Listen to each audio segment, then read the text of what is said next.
Hello mọi người, xem video hay thì hãy đăng ký thành hội viên, like, tìm và comment ngay nhé. Toàn cầu xuyên qua thế giới khác nhau, tiến hành sinh tồn hai người. Nơi này đầy nguy hiểm, muốn sống sót thì phải chiến thắng các loại quái vật. Thức dậy, Tuyết Mộc thấy mình đang ở trong bóng tối. Trong một hang động ẩm ướt, tình huống gì đây? Đây là đâu? Chào mừng đến với thế giới cánh cổng chết. Đây là một trò chơi sinh tồn thực sự. Thất bại sẽ chết hoàn toàn. Lại xuyên không rồi, điều cấp bách nhất lúc này là tìm ra tôi đang ở đâu. Vừa đứng dậy muốn kiểm tra môi trường xung quanh, Tuyết Mộc bỗng nhiên phát hiện trên mặt đất cách đó không xa có một người phụ nữ. Anh ta tiến đến nhìn gần hơn, ngạc nhiên phát hiện người này lại là Hoa Khôi của chồng mình. Tinh thần, sao lại là cô ấy? Cẩn thận dùng tay thăm dò hơi thở của Tinh Thần, phát hiện đối phương còn sống. Tuyết Mộc lúc này mới thở phào nhẹ nhõm. Lớp trưởng, Tinh Thần, Hoa Khôi đưa tay vỗ lên khuôn mặt trắng trẻo của Tinh Thần, nhưng đối phương không có phản ứng gì cả. Sao lại không tỉnh? Chẳng lẽ không sống được nữa? Hãy thử hồi sức tim xem sao. Tôi đây là cứu người, tuyệt không phải là sàm sỡ. Nói rồi, Tuyết Mộc liền đưa tay ra chuẩn bị ấn ngực của Tinh Thần, và lúc này Tinh Thần khó khăn mở mắt. Cảnh tượng trước mắt khiến đầu óc của cô ấy lập tức tỉnh táo. Sau đó là một đấm vào Tuyết Mộc. Tên sàm sỡ, chết đi! Một tiếng bụp, Tuyết Mộc bị đánh mất thăng bằng. Trong tình thế khẩn cấp, hắn nắm lấy chỗ cao nhất trước mặt. Đồ sàm sỡ này! Khoảnh khắc tiếp theo hai người trực tiếp đánh nhau. Một lúc lâu sau hai bên mới dừng tay. Tôi chỉ tốt bụng đánh thức cô thôi. Cô thế mà không tìm hiểu rõ mọi chuyện đã đánh tôi. Đúng là lấy oán trả ơn. Sau lời giải thích của Tuyết Mộc, Tinh Thần cũng hiểu được nguyên nhân của sự việc, và cô ấy cũng nghe thấy âm thanh trong giấc ngủ. Được rồi, đó là lỗi của tôi. Bây giờ hãy tìm hiểu chuyện gì đang xảy ra trước. Đây là đâu vậy? Lúc này, hai người rõ ràng cảm thấy trong đầu có nhiều thứ hơn. Tuyết Mộc vừa suy nghĩ, trước mặt xuất hiện một cửa sổ, bên trong có hộp trò chuyện, tiêu đề giao dịch, nhà và các tùy chọn khác. Tuyết Mộc mở kênh chat. Hiện có 8 tỷ người trên kênh. Thông tin nhanh chóng cuộn lên. Anh ấy dừng lại và xem một lúc, phát hiện không có thông tin hữu ích. Còn Tinh Thần thì đọc kỹ một lần. Quy tắc sinh tồn của thế giới cửa chết. Mỗi người chỉ có 10 điểm máu. Máu rút cạn sẽ chết. Biết được tin tức này, hai người rất khó để bình tĩnh. Sau một thời gian, Tuyết Mộc mới mở miệng. Ra ngoài xem trước đi. Hai người ra khỏi hang, phát hiện thấy bên ngoài đầy cây lớn. Hang động họ đang ở giữa núi. Trước cửa hang có một mảnh đất bằng phẳng. Từ xa thỉnh thoảng lại có tiếng gầm rú đáng sợ. Trên bầu trời có rất nhiều hành tinh giống như mặt trăng. Cái quái gì vậy? Thời tiết mát mẻ, 26 độ, hành tinh quay bình thường. Thời gian trong ngày là 8 giờ. Phát hiện hành tinh bắt đầu rời khỏi tinh thần nguồn nhiệt. 10 ngày trước khi mùa đông đến, nhiệt độ sẽ giảm xuống âm 70 độ. Mùa đông lạnh dự kiến kéo dài 20 ngày, vui lòng chuẩn bị trước. Nhìn vào lời nhắc hệ thống bỗng nhiên bật lên, Tuyết Mộc và Tinh Thần đều ngạc nhiên. Mùa đông còn 10 ngày nữa là đến, chúng ta bây giờ không có nguồn lửa, chắc chắn sẽ chết cóng. Hôm nay chúng ta sẽ khám phá xung quanh, làm rõ môi trường rồi nói sau. Nói xong Tuyết Mộc mở thanh vật phẩm, phát hiện thấy bên trong có một bộ quần áo. Lấy nó ra xem, áo ba lỗ và quần đùi đều là da. Vừa vặn quần áo bị rách, bởi vì quần áo của mình đã rách dưới rồi. Tuyết Mộc trực tiếp mặc bộ đồ dã nhân này lên người. Tinh Thần thấy vậy cũng mở thanh vật phẩm để tìm kiếm, nhưng bên trong không có gì cả. Tại sao tôi không có gì? Anh còn một bộ đồ. Tuyết Mộc nghe vậy cũng ngơ ngác, anh ta mở nhóm lớp hỏi, kho hàng của mấy người có quần áo không? Quần áo? Quần áo gì? Quần áo của tôi rách thành từng mảnh. Anh Tuyết, đồng bạn của tôi là một cô béo phải làm sao giờ? He một béo một gầy. Ổn quá còn gì, đừng có trêu chọc tôi nữa, nhưng chúng tôi đã gặp may mắn.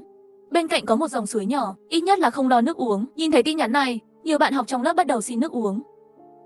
Tuyết Mộc tạm thời không khác, cũng không chú ý đến thông tin nữa, trực tiếp thoát khỏi giao diện trò chuyện. Hình như đúng là một mình tôi có. Lúc này, Tuyết Mộc để ý trên thanh tiêu đề của cửa sổ danh hiệu có đánh dấu số 1. Dã nhân, tốc độ thu thập tăng gấp đôi. Tốc độ tăng 10%. Lượng máu cộng thêm 10%. Má ơi, từ khi nào thành người hoang dã? Đừng quan tâm đến người hoang dã nữa. Cậu có thể chia cho tôi một bộ quần áo được không? Quần áo của Tinh Thần cũng bị rách thành từng mảnh vải vụn, không chú ý một chút sẽ nhìn thấy bên trong. Tuyết Mộc nghĩ, đưa áo cho Tinh Thần. Tận dụng thời gian Tinh Thần mặc quần áo, Tuyết Mộc lại nhìn thanh sản xuất, nhưng phát hiện muốn làm đồ vật, cần xây dựng bàn làm việc trước. Xây dựng bàn làm việc cũng không biết cần vật liệu gì, nếu không hỏi trong kênh chat. Tuyết Mộc lập tức hỏi trên kênh nội thành. Làm thế nào để làm bàn làm việc? Người anh em nào biết không? Tuyết Mộc và nữ sinh bị bỏ lại trong hang động. Để tồn tại, hai người ra khỏi hang chuẩn bị thu thập đồ tiếp tế. Có thể nhặt cành cây có thể đổi thành gỗ. Tiết kiệm đủ 100 phần gỗ là có thể chế tạo bàn làm việc. Xem tin nhắn, Tuyết Mộc và Tinh Thần xác nhận ánh mắt của nhau. Bắt đầu nhặt cành cây ngay lập tức, hai người bận rộn hơn 1 tiếng đồng hồ. Cành cây không nhặt được nhiều, nhưng bụng thì đói. Chúng ta cũng không có gì để ăn quanh đây, cho dù có của dại cũng không dám tùy tiện ăn. Nhìn trước đã, lát nữa hỏi người khác có đồ ăn không, có thể đổi đồ. 8 tiếng không ăn gì, miễn cưỡng chịu được. Hai người tiếp tục thu thập cành cây. Sau khi các cành cây xung quanh hang được nhặt về, Tuyết Mộc lại đi về hướng rừng cây. Bỗng nhiên anh ta phát hiện thấy bụi cây phía trước, bên dưới có một dương kho báu bằng đồng. Tuyết Mộc kích động gọi tên Tinh Thần, cùng nhau mở dương kho báu này ra, nhận bản vẽ sản xuất sinh vật Zada, số lượng 1, bản đồ sản xuất doanh trại sơ cấp, số lượng 1. Không có cái ăn, tiếc quá, xem Zeda đó làm như thế nào. Thứ này rất quan trọng, bản vẽ sản xuất máy đo Zeda sinh vật, chất liệu, một con cú, một vật chất tối, xem các vật liệu cần thiết để sản xuất, không có manh mối nào cả. Hai người chỉ có thể cất bản vẽ đi trước, sau đó tiếp tục thu thập cành cây. Cứ như vậy, bận rộn cho đến khi hệ thống nhắc nhở sắp tối, cả hai đã thu được tổng cộng 103 cành cây gỗ. Cảm nhận được tốc độ bầu trời không thể tưởng tượng được, nhanh chóng tối xuống, hai người không dám ở bên ngoài. vội vàng trở lại hang động. Tuyết Mộc, chắc không có gì trong cái hang này đâu, không còn nơi nào khác để đi. Theo luật sinh tồn của thế giới cửa chết, bên ngoài vào ban đêm rất nguy hiểm, sau khi trời tối, trong hang tối hơn, không thấy gì cả. Tuyết Mộc mở cửa sổ hệ thống bằng ý nghĩ, dựa vào ánh sáng yếu ớt để nhìn thấy môi trường xung quanh. Hai người dựa vào ký ức đi đến hang động, một nơi có vị trí cao hơn, ở đây khô hơn, ngồi không khó chịu lắm, ở đây an toàn hơn. Nếu không nghiên cứu bàn làm việc đi, đợi tí, có tình huống tôi sẽ gửi cho cậu xem. Nói xong Tinh Thần cho Tuyết Mộc xem một thông điệp chuyển tiếp từ kênh thế giới. Tuyết Mộc cũng để ý, lúc này trên kênh thế giới, số người sống sót là 7,5 tỷ. Tôi nhớ, số người sống sót trước khi màn đêm buông xuống vẫn là 7,8 tỷ người. Chỉ trong chốc lát, 300 triệu người đã chết. Hai người nhìn nhau một cái đều không nhịn được nuốt một ngụm nước bọt. Ngay lúc này, họ bỗng nhiên phát hiện một đôi mắt màu xanh lá cây xuất hiện từ lỗ, đang nhanh chóng bò về phía hang động. Khi con quái vật đến gần hơn, Tuyết Mộc để ý, đó là một sinh vật giống người với tay chân trên mặt đất, trông thật kinh tởm. Hai người sợ đến bất động, nhưng thấy con quái vật đang bò về phía mình. Tuyết Mộc trong lòng căng thẳng, vội vàng chạm vào một viên đá trong tay, sau đó mạnh mẽ ném về phía cửa hang. Với một tiếng động, con quái vật lập tức quay lại, hướng về phía hòn đá rơi xuống đất.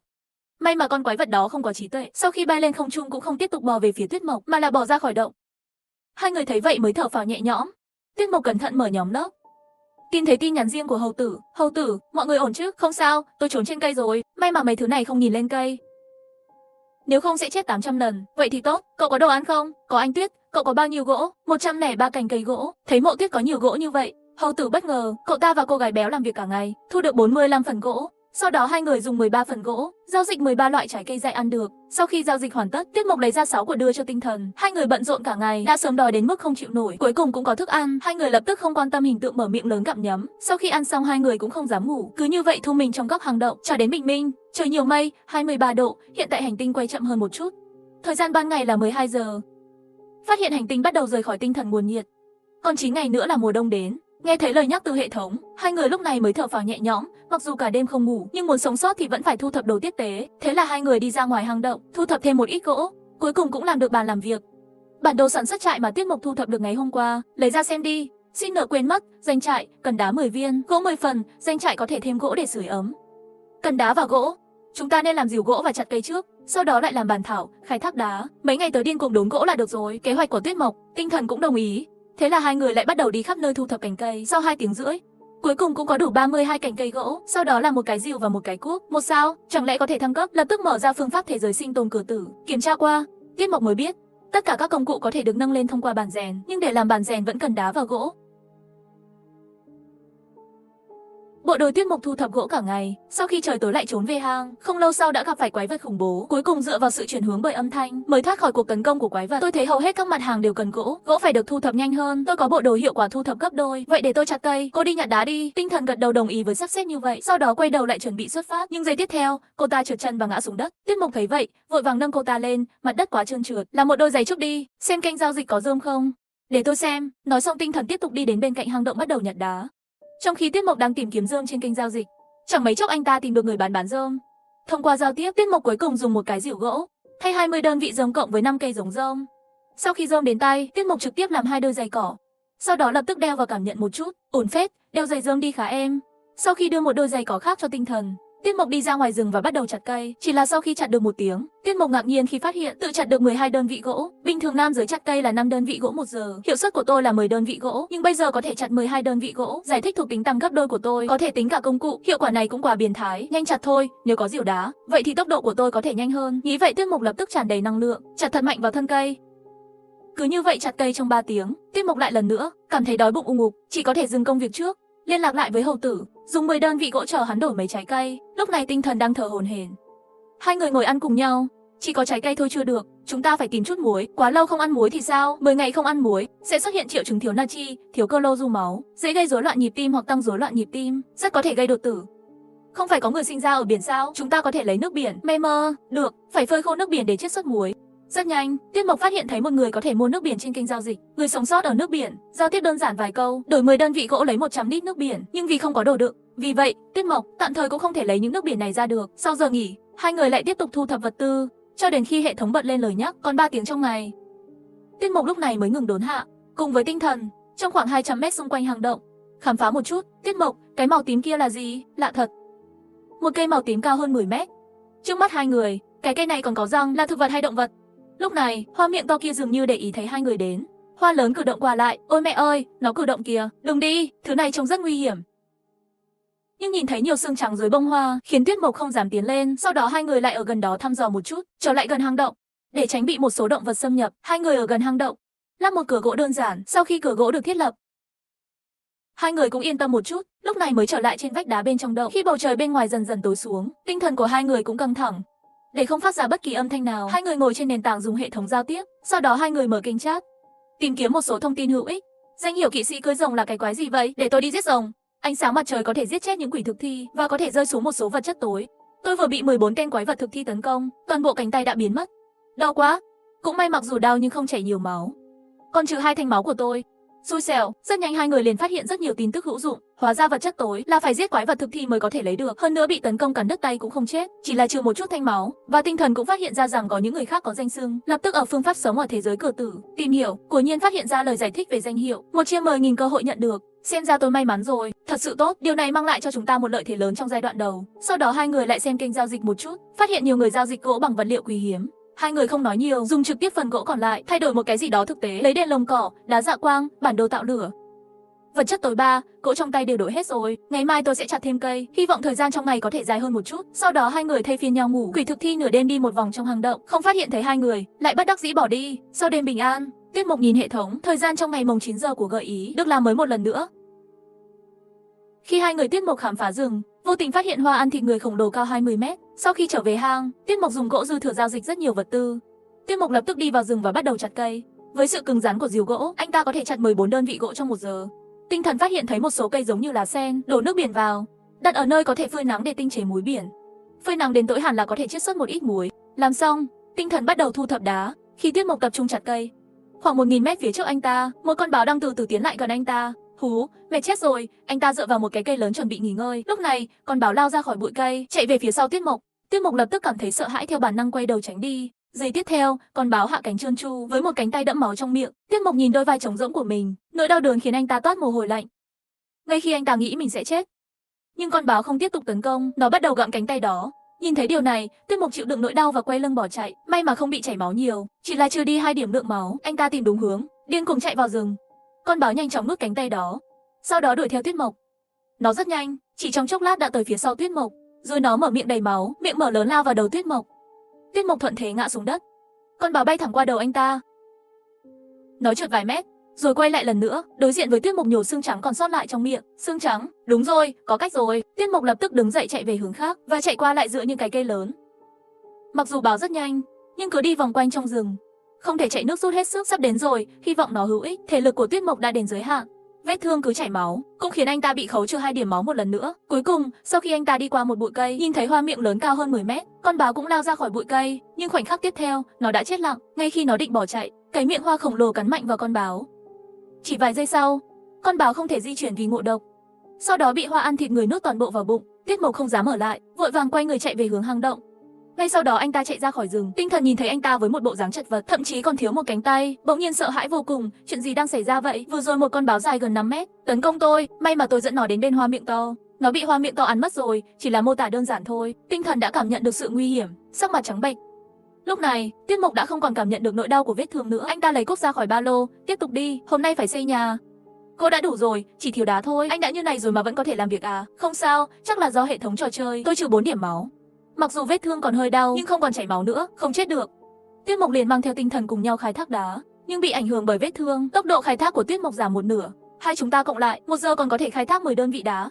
Có thể thu đủ 50 đơn vị đá trước khi trời tối. Thời gian trôi qua nhanh thôi. Với hệ thống bật lên đề cập, hai người nhận ra trời lại sắp tối rồi. Tôi đi xem chiết xuất muối thế nào rồi. Tinh thần đến nơi đặt lá. Hóa ra nước biển đã bốc hơi hoàn toàn, còn lại một số viên muối trắng. Cô ta dùng ngón tay dính một chút, cẩn thận cho vào miệng. Đúng là muối, chỉ là hơi thô thôi. Đặt tất cả muối này vào cột hàng, lại giao dịch cho Tuyết Mộc một nửa. Nếm thử đi, thêm chút muối. Tuyết Mộc cũng nhấp một xíu muối, sau đó đứng dậy chuẩn bị trở về hang động. Đi thôi, còn hơn nửa tiếng nữa, chúng ta sẽ xây nhà trước. Có xây nhà không? Có. Khi vật liệu tương ứng bị trừ đi, một tia sáng rực lên trong hang động. Sau khi vội vàng tan biến, toàn bộ hang động hoàn toàn mới. Không chỉ có thêm một cánh cửa đá, những bức tường đá không bằng phẳng cũng trở nên mịn màng và phẳng. Nhà đã hoàn thành, mở khóa chức năng nhận dạng, cuối cùng cũng có nhà. Hơn nữa còn có thể xem thuộc tính và thông tin của sản phẩm. Hai người tò mò nhìn lại ngôi nhà mới, quyết định đi sâu vào hang để khám phá.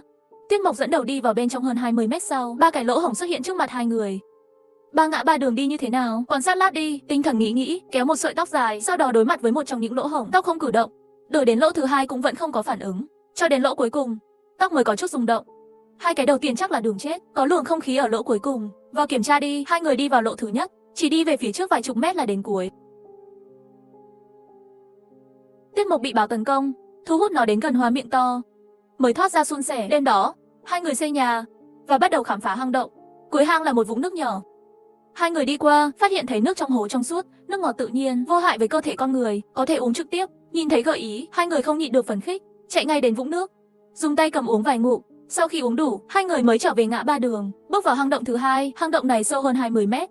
Cuối cùng là một suối nước tự nhiên lớn hơn, nước suối tự nhiên, không nguy hiểm, nước lưu động, không gây hại cho cơ thể. Cái này không thể uống trực tiếp và là nước sống, có vẻ như nước trong hồ bơi này chảy dọc theo vách đá, còn chảy xuống dưới cùng. Không sao, bên kia có nước ngọt đủ uống rồi, nơi này chúng ta có thể dùng để tắm. Tiết Mục gật đầu, sau đó lấy ra một viên đá dạ quang ném vào hồ nước, thắp sáng hồ nước bằng đá dạ quang.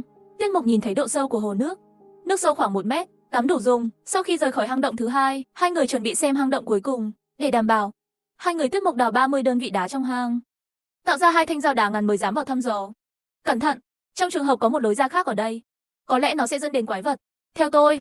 Hai người đi qua lỗ hổng, càng đi vào, lối đi càng hẹp, nhưng để sau này có thể yên tâm nghỉ ngơi, hai người quyết định khám phá nơi này. Sau khi đi qua con đường hẹp, họ đến một hang động khổng lồ. Tiết Mục chiếu sáng bằng ngọn đèn vĩnh cửu, phát hiện thấy đỉnh của cái động này dày đặc, treo đầy roi. Tiết Mục vội vàng đem đèn cất vào nơi đựng vật phẩm, sau đó kéo tinh thần từ từ lùi lại, không dám phát ra âm thanh. Nhưng lúc này, những con rơi trên đỉnh hang bỗng nhiên mở ra ánh mắt có ánh sáng mờ ảo. Chạy đi, hai người chạy trốn, hàng ngàn con rơi phía sau đuổi theo. Rất nhanh, hai người liền đi qua đoạn hang động hẹp kia. Tiết Mục lập tức quay người, lấy 20 đơn vị đá ra khỏi thanh vật phẩm, chặn hoàn toàn con đường hẹp rộng. Nhưng dù vậy, vẫn còn 2 con rơi nhỏ hơn chui qua khe hở. Tiết Mục nhanh mắt nhanh tay giết chết một trong số đó, con còn lại rơi thẳng từ trên không xuống, bị Tiết Mục bắt được. May mắn, tạm thời an toàn rồi. Tại sao con rơi này trông kỳ lạ? Tiết Mục cẩn thận nhìn lại. Con rơi đầu chó, 1 sao. Thích ăn thịt, cực kỳ nhạy cảm với nguồn nhiệt. Sinh vật đầu tiên nhìn thấy sau khi mở mắt, coi là mẹ, có thể thuần hóa, điểm sinh mạng 10 điểm. Tạm thời không có sức công kích mà còn có thể thuần hóa. Con rơi con này có thể giữ lại. Thứ nhỏ bé này cần được cho ăn bằng thịt. Chúng ta không có thịt thì phải làm sao? Nếu không cho ăn chút trái cây thử xem. Nó thích ăn thịt, nhưng cũng không phải là không ăn thịt không được. Sau khi hai người trở về nhà, cho rơi đầu chó uống một ít nước ngọt. Lần đầu tiên nhìn thấy sinh vật mới lạ này, cả hai đều rất phấn khích. Cánh tay của anh là một vấn đề. Chúng ta sẽ lấy một ít đá trước, xem có thể đổi một số vật tư để chữa lành cánh tay của anh không. Được rồi, vậy tiếp tục đào đá đi. Hai người cầm đèn đi vào sâu trong hang, tiếp tục khai thác bằng cuốc. Đào đến tận đêm khuya mới về nhà nghỉ ngơi. Sáng hôm sau, Tiết Mục liền mở khu vực trò chuyện. Có ai biết cách điều trị vết thương không? Đừng hỏi nữa, tôi còn chút máu. Sắp chết rồi, trái cây chứa tinh chất sinh mạng có thể. Nhìn thấy tin nhắn này, Tiết Mục lập tức thêm bạn bè với đối phương và hỏi bên kia có loại trái cây này không. Tất nhiên có rồi, có thể giao dịch không? Có, nhưng tôi cần rất nhiều đá và gỗ. Sau một loạt các cuộc đàm phán, Tiết Mục cuối cùng đã đổi 40 viên đá lấy 4 của. Sau khi giao dịch đến tay, anh ta lập tức dùng giám định để kiểm tra. Mận chứa tinh chất sinh mệnh, chứa sức sống của tinh chất, nuôi dưỡng sinh mệnh, khôi phục sức khỏe. Xem phần giới thiệu hệ thống, Tiết Mục không nghi ngờ, anh ta mở miệng liền nuốt hết 4 của vào bụng. Khoảnh khắc tiếp theo cánh tay bị đứt của Tiết Mục phục hồi với tốc độ có thể nhìn thấy bằng mắt thường. Không nhiều thời gian, anh ta mọc lại một cánh tay hoàn toàn mới. Sau khi thực hiện một vài động tác, Tiết Mục không nhịn được vui vẻ nói: giống như cánh tay trước đây của tôi. Tinh thần nhìn thấy cảnh tượng kỳ diệu này, cũng ở bên cạnh khen, nhưng hai người cũng không có nhiều thời gian. Sau khi xác định giá trị máu được khôi phục hoàn toàn, hai người cầm lấy công cụ liền ra khỏi hang. Tinh thần, cô đi chặt cây trước, tôi đi xem hoa miệng lớn kia là cái quái gì. Nếu có thể giống như một con rơi đầu chó, có thể thuần hóa là được rồi. Vậy thì cẩn thận đấy. Tiết Mục lại đến gần hoa miệng to, cách nhau vài chục mét. Hắn dùng chức năng nhận dạng 3 sao, hoa ăn thịt người, lượng máu 30 điểm, hiện tại có thể nuốt được sinh vật trong 15 mét. Giết có xác suất rơi hạt giống, có thể rơi hạt giống. Vậy sau này có cơ hội nhất định phải loại bỏ mới được, đến lúc đó trồng ở cửa hàng chắc chắn sẽ rất mạnh. Khi khám phá bên trong hang động, hai người Tiết Mục bị bầy rơi tấn công. Thời điểm khủng hoảng, Tiết Mục dùng đá lấp lại hang động và vô tình có được một con rơi đầu chó con.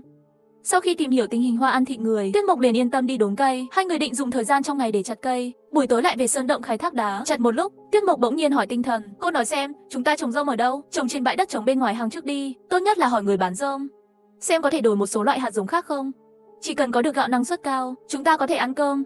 Nghe tinh thần nói vậy, Tiết Mục lập tức liên lạc với anh Rơm, mà lúc này anh trai Rơm đang đào bùn. Vì môi trường của anh ta thiếu gỗ, anh ta đã từ bỏ việc làm nhà rồi, đang chuẩn bị tự đốt gạch để xây một căn phòng nhỏ. Nhìn thấy tin nhắn từ Tiết Mục, anh ta lập tức trả lời: tôi ở đây còn có gạo sản lượng cao, dễ rơm mịn, nhưng về cơ bản là hỏng rồi. Ngoài ra còn có một loại rơm có chu kỳ tăng trưởng ngắn. Khi tôi mới đến, không có gì cả. Mấy ngày nay đã có hạt gạo nhỏ thành hình rồi. Tôi muốn một ít. Anh muốn đổi gì? Tôi cần lửa. Không cần đá hay gỗ. Muốn. Nhưng hai thứ này quá ít, không có tác dụng với tôi. Rất nhiều thì anh cũng không có ý định đổi với tôi. Cho tôi lửa, tôi sẽ đốt đất. Có thể tự mình xây một ngôi nhà đất trong mùa đông. anh thu thập rơm đi, lát nữa tôi sẽ cho anh một thứ tốt. Sau khi kết thúc trác, Tiết Mộc tiếp tục chặt cây. Đến trưa, Tiết Mộc quyết định khám phá xung quanh một lần nữa, hy vọng tìm được thứ gì đó hữu dụng. Cẩn thận nhớ đường đi, đừng đi lạc. Đi bộ qua bãi đất trống trước hang động, Tiết Mộc đi lên núi. Sau khi có chức năng nhận dạng, Tiết Mộc có thể tránh được những cây độc đó một cách hoàn hảo. Đi một lát, anh ta bỗng nhiên phát hiện trong bụi cây rậm rạp, cây chu long khổng lồ, và một trong những cây chu long này, ngoài ra còn có một hộp đồng. Má ơi, hộp vật tư! Tiết Mộc không dám đi lên, mà là trước tiên kiểm tra cây chu long này. Sau khi xác định không gây hấn với con người, mới cẩn thận đi qua, mở hộp vật tư, nhận bản đồ sản xuất cung tên số lượng 1. Bản đồ sản xuất mũi tên số lượng 1, một bộ cung tên, tuyệt vời, nhưng nó cần tơ nhện. Lấy cái này ở đâu? Quên đi, tính sau vậy. Sau khi mở hộp vật tư, Tiết Mộc đã sẵn sàng trở về, nhưng anh ta vừa quay lại, đã phát hiện đến mấy chục mét có một sinh vật hình người. Tại sao lại có người ở vùng hoang dã này? Quan sát cẩn thận mới phát hiện, đó là một con quái vật đầu dê. Sau khi nhìn rõ khuôn mặt của đối phương, Tiết Mộc lập tức trở nên sợ hãi. May mà con quái vật không phát hiện ra mình. Tiết Mộc vội vàng ngồi xổm xuống giấu thân hình. Nếu con quái vật này đến đây, tôi khả năng không sống được, phải nghĩ cách. Ngay lúc này, trong rừng có một con thỏ. Sau khi người cừu nhìn thấy thỏ rừng thì hưng phấn hét lên một tiếng, sau đó chạy về phía thỏ rừng. Tiết Mộc cũng nhân lúc này, vội vã chạy về hướng hang động. Sau khi chạy được 100 mét, Tiết Mộc mới dám quay đầu nhìn lại, phát hiện người đầu dê kia đang ăn sống thỏ rừng. Nơi này là cái quái gì vậy? Đây là loài gì vậy? Rất nhanh Tiết Mộc đã trở lại bên cạnh hang động. Tinh Thần nhìn anh ta với bộ dạng vô hồn, vội vàng hỏi, có chuyện gì vậy? Không kịp nói với cô đâu, về hàng trước, bên ngoài nguy hiểm quá. Tiết Mộc mới cảm thấy yên tâm. Sau đó, Tiết Mộc mô tả lại hình ảnh mình nhìn thấy. Tinh Thần nghe vậy cũng hoảng sợ. Đừng ra ngoài, thật là đáng sợ. Chúng ta cần vũ khí và áo giáp. Mùa đông sắp đến rồi, nếu không thể ra ngoài thu thập, chúng ta vẫn sẽ chết. Vậy thì làm đá trước đi, chúng ta xem trên thị trường giao dịch, có bản vẽ sản xuất đồ phòng thủ không? Sau đó hai người tìm kiếm trên kênh giao dịch. Sau một thời gian, một người tên áo giáp của cung đồ khiến Huyết Mộc chú ý. Hoàng thổ kham, tăng lượng máu 10 điểm. Thiệt hại do ngọn lửa gây ra tăng gấp 3 lần. Cái này tốt, có thể tăng lượng máu 10 điểm. Chỉ cần 20 khúc gỗ và 20 hòn đá. Chính là áo giáp này, nếu như bị đốt một chút, sẽ làm rớt thanh máu 3 lần. Không sao, con thú chúng ta đối mặt chắc cũng không biết dùng lửa. Hiện tại vẫn ưu tiên lượng máu. Tiết Mộc gật đầu. Giao dịch với 10 viên đá. Lúc này số lượng gỗ trong tay hai người không đủ, nhưng trên kênh giao dịch có người giao dịch gỗ bằng đá. Cho nên hai người ban ngày không đi ra ngoài nữa, luôn trốn trong hang để đào đá. Sau hơn 10 tiếng làm việc, mới đổi 50 đơn vị đá lấy 50 miếng gỗ. Được rồi, trực tiếp làm hai cái đi. Khi Tiết Mộc nhấn nút sản xuất, hệ thống phát ra một tiếng gợi ý, thêm một bộ giáp trong thanh vật phẩm. Sau khi anh ta lấy áo giáp ra, hệ thống lại bật lên, tùy chọn hợp nhất. 30 phút còn lại sẽ nhanh chóng hợp nhất. Lượng máu của Tiết Mộc trực tiếp tăng lên 22 điểm. Má ơi, áo giáp đâu rồi? Anh có thể nhìn thấy trong thanh thiết bị. Tiết Mộc ở trong rừng khám phá, nhận được một hộp vật tư. Sau khi thu dọn đồ tiếp tế lại vô tình phát hiện một người đầu dê. Sợ hãi, anh ta lập tức mang theo Tinh Thần chạy trở lại hang động. Hai người mò mẫm một lúc, cuối cùng cũng hiểu được trang bị có thể trực tiếp xâm nhập vào cơ thể, không cần phải xuất hiện bên ngoài. Bằng cách này, chúng ta có thêm một vài phần vốn. Vậy ngày mai chúng ta sẽ ra ngoài đốn cây. Phòng thủ xong rồi, phải tăng thêm chút sức công kích nữa. Nếu có thể làm bàn rèn, làm vũ khí thì tốt rồi. Cần 80 viên đá để làm bàn rèn. Còn cần làm một chút, trên tay họ còn có 60 viên đá và 10 khúc gỗ. Lại lục lọi trên kênh giao dịch một lúc, thay đổi 30 viên đá thành gỗ. Hãy dựng trại trước đã, hay chúng ta làm thêm vài tiếng nữa thì có thể làm bàn rèn. Bàn rèn được chế tạo và sau đó nâng các dao ngắn lên loại 2 sao. Như vậy chúng ta ra ngoài coi như đánh không lại, chắc cũng có thể chạy trốn. Sau khi tính toán các công cụ cần được xây dựng càng sớm càng tốt, hai người ăn mấy trái cây dại, lại đến hang uống chút nước, bắt đầu xây dựng trại. Có làm trại nhân hay cần gỗ và đá mỗi loại 20 không?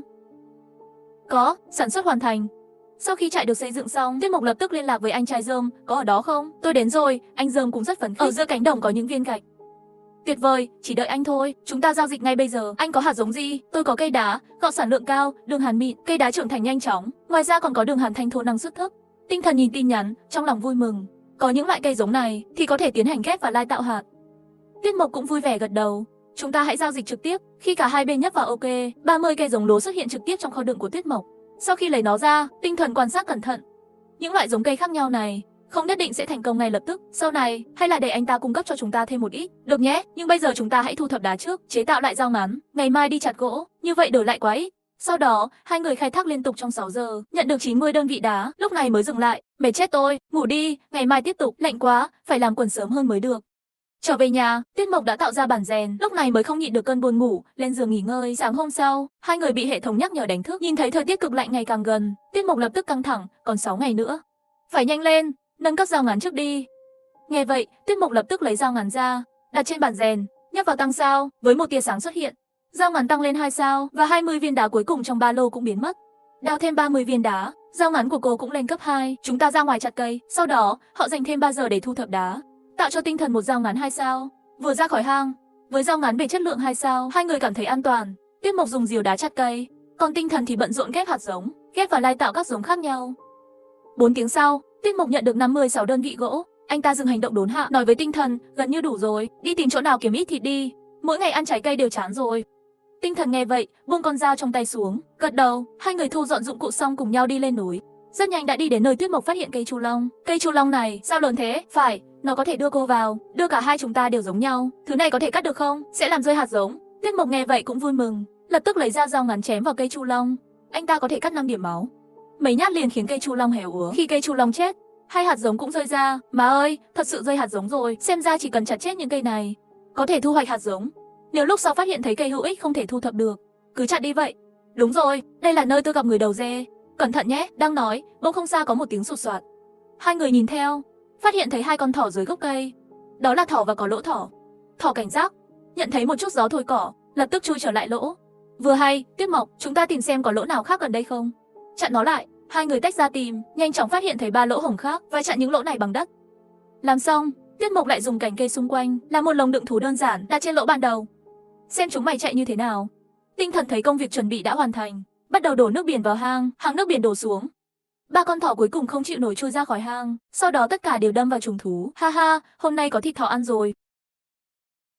Hai người Tuyết Mộc cố gắng khai thác đá, tạo ra đao ngắn 2 sao, đây mới vào rừng khám phá. Không chỉ có được một số hạt giống thực vật, bắt được một ổ thỏ. Ở đây có 2 con thỏ đực và 1 con thỏ cái. Chúng ta giết 1 con là được, 2 con còn lại được giữ lại làm thỏ giống. Thỏ sinh sản nhanh, một năm có thể sinh 6 đến 7 lần, mỗi lần có thể sinh 5 đến 8 con, gần 50 con một năm. Mẹ ơi, nhanh chóng tìm thêm vài con để giao phối. Được, dù sao cũng còn sớm, chúng ta tìm lại xem. Sau đó hai người tiếp tục tìm kiếm. Chúng tôi rất nhanh phát hiện thấy một vài hang động. Trong lúc bận rộn, lại bắt được 2 con thỏ cái. Còn 5 con này là gần đủ rồi. Về đi. Tuyết Mộc cầm cái lồng lên và đi xuống núi.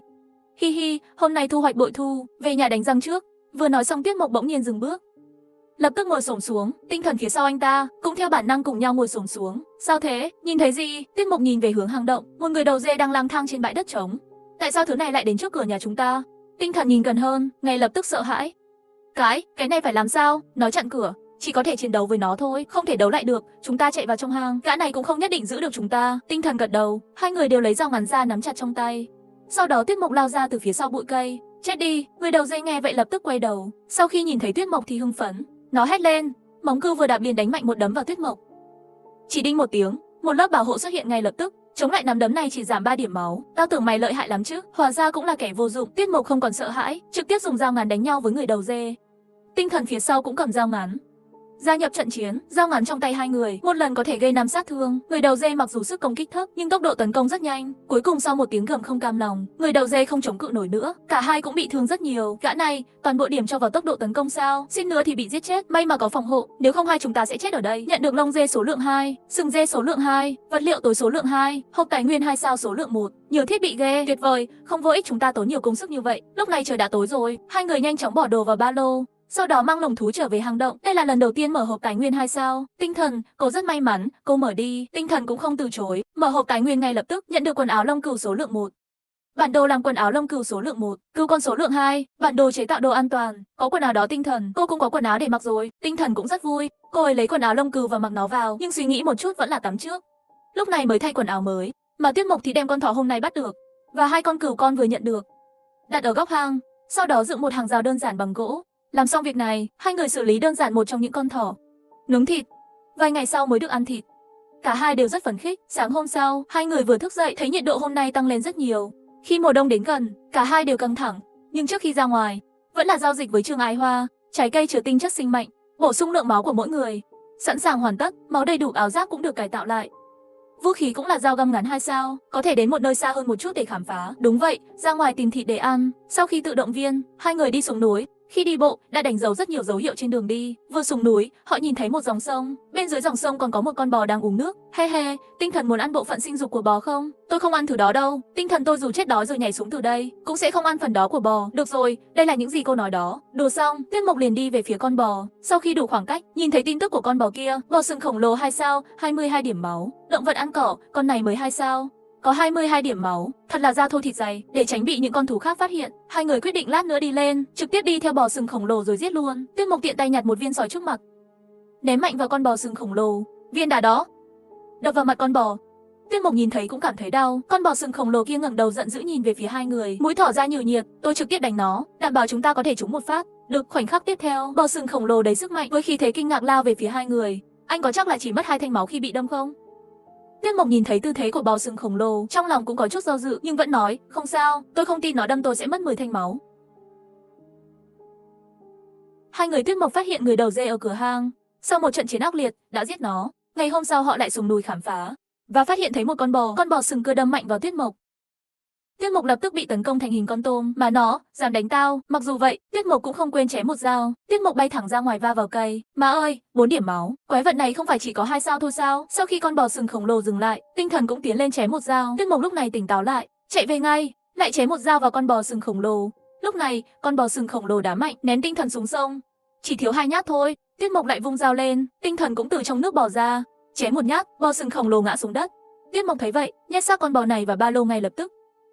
Tiếng động quá lớn, đừng thu hút những con thú khác. Hai người không dám chậm trễ, lập tức chạy lên núi. Chỉ vài giây thôi, và trong bụi cây bên kia, bỗng nhiên chui ra 3 con hổ răng nanh, nhưng chúng nhìn quanh rất lâu mà không thấy gì.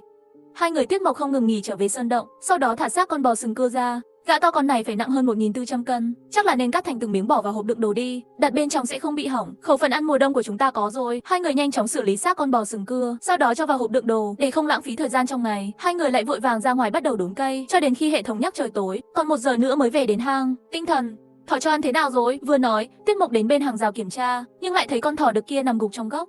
Chuyện gì với anh chàng này vậy? Con thỏ đã đến thời kỳ động dục rồi. Hôm nay con thỏ đực này cưới hết mấy con thỏ cái một lần. Gã này sợ chết đột ngột mất. Nhưng cũng được, chờ qua mùa đông lạnh giá là có thể sinh một lứa thỏ nhỏ phải không? Đúng vậy, thỏ từ khi mang thai đến khi sinh con chỉ 1 tháng thôi. Đúng rồi, rơi đầu chó chắc phải mở mắt rồi. Đi xem nào. Lúc này, rơi đầu chó được đặt trong tổ cỏ bên đống lửa trại. Tiết Mộc lấy một miếng thịt bò nhỏ đặt trước mặt nó. Dưới sự kích thích của thịt, rơi đầu chó cuối cùng cũng mở mắt, tò mò nhìn hai người. Sau đó bắt đầu ăn thịt bò. Sau khi ăn, con rơi có kích thước ban đầu được ghi lại đã lớn thêm một vòng nữa. Một con rơi đầu chó 1 sao, gây ra một chút thiệt hại cho con mồi. Một kẻ săn mồi khá yếu, có vẻ như sinh vật này chỉ cần cho ăn, có thể trở nên mạnh mẽ, chỉ là không biết lên đến 2 sao phải ăn bao nhiêu thịt. Không vội, từ từ cho ăn đi, bây giờ anh bạn nhỏ này đã biết chúng ta rồi, để nó ngủ tiếp. Sau đó hai người lấy ra cuốc gỗ, đi sâu vào hang để khai thác đá. Với một âm thanh len keng vang lên, hai người đã đào 5 tiếng đồng hồ để thu thập đủ 100 đơn vị đá. Sau đó trở lại bàn rèn, nâng 2 chiếc rìu đá lên 3 sao, rìu đá 3 sao, tốc độ thu thập thêm 6. Sau khi nâng cấp 2 chiếc rìu, ngày mai chúng ta chặt cây hiệu quả hơn. Kiếm ít đồ ăn đi.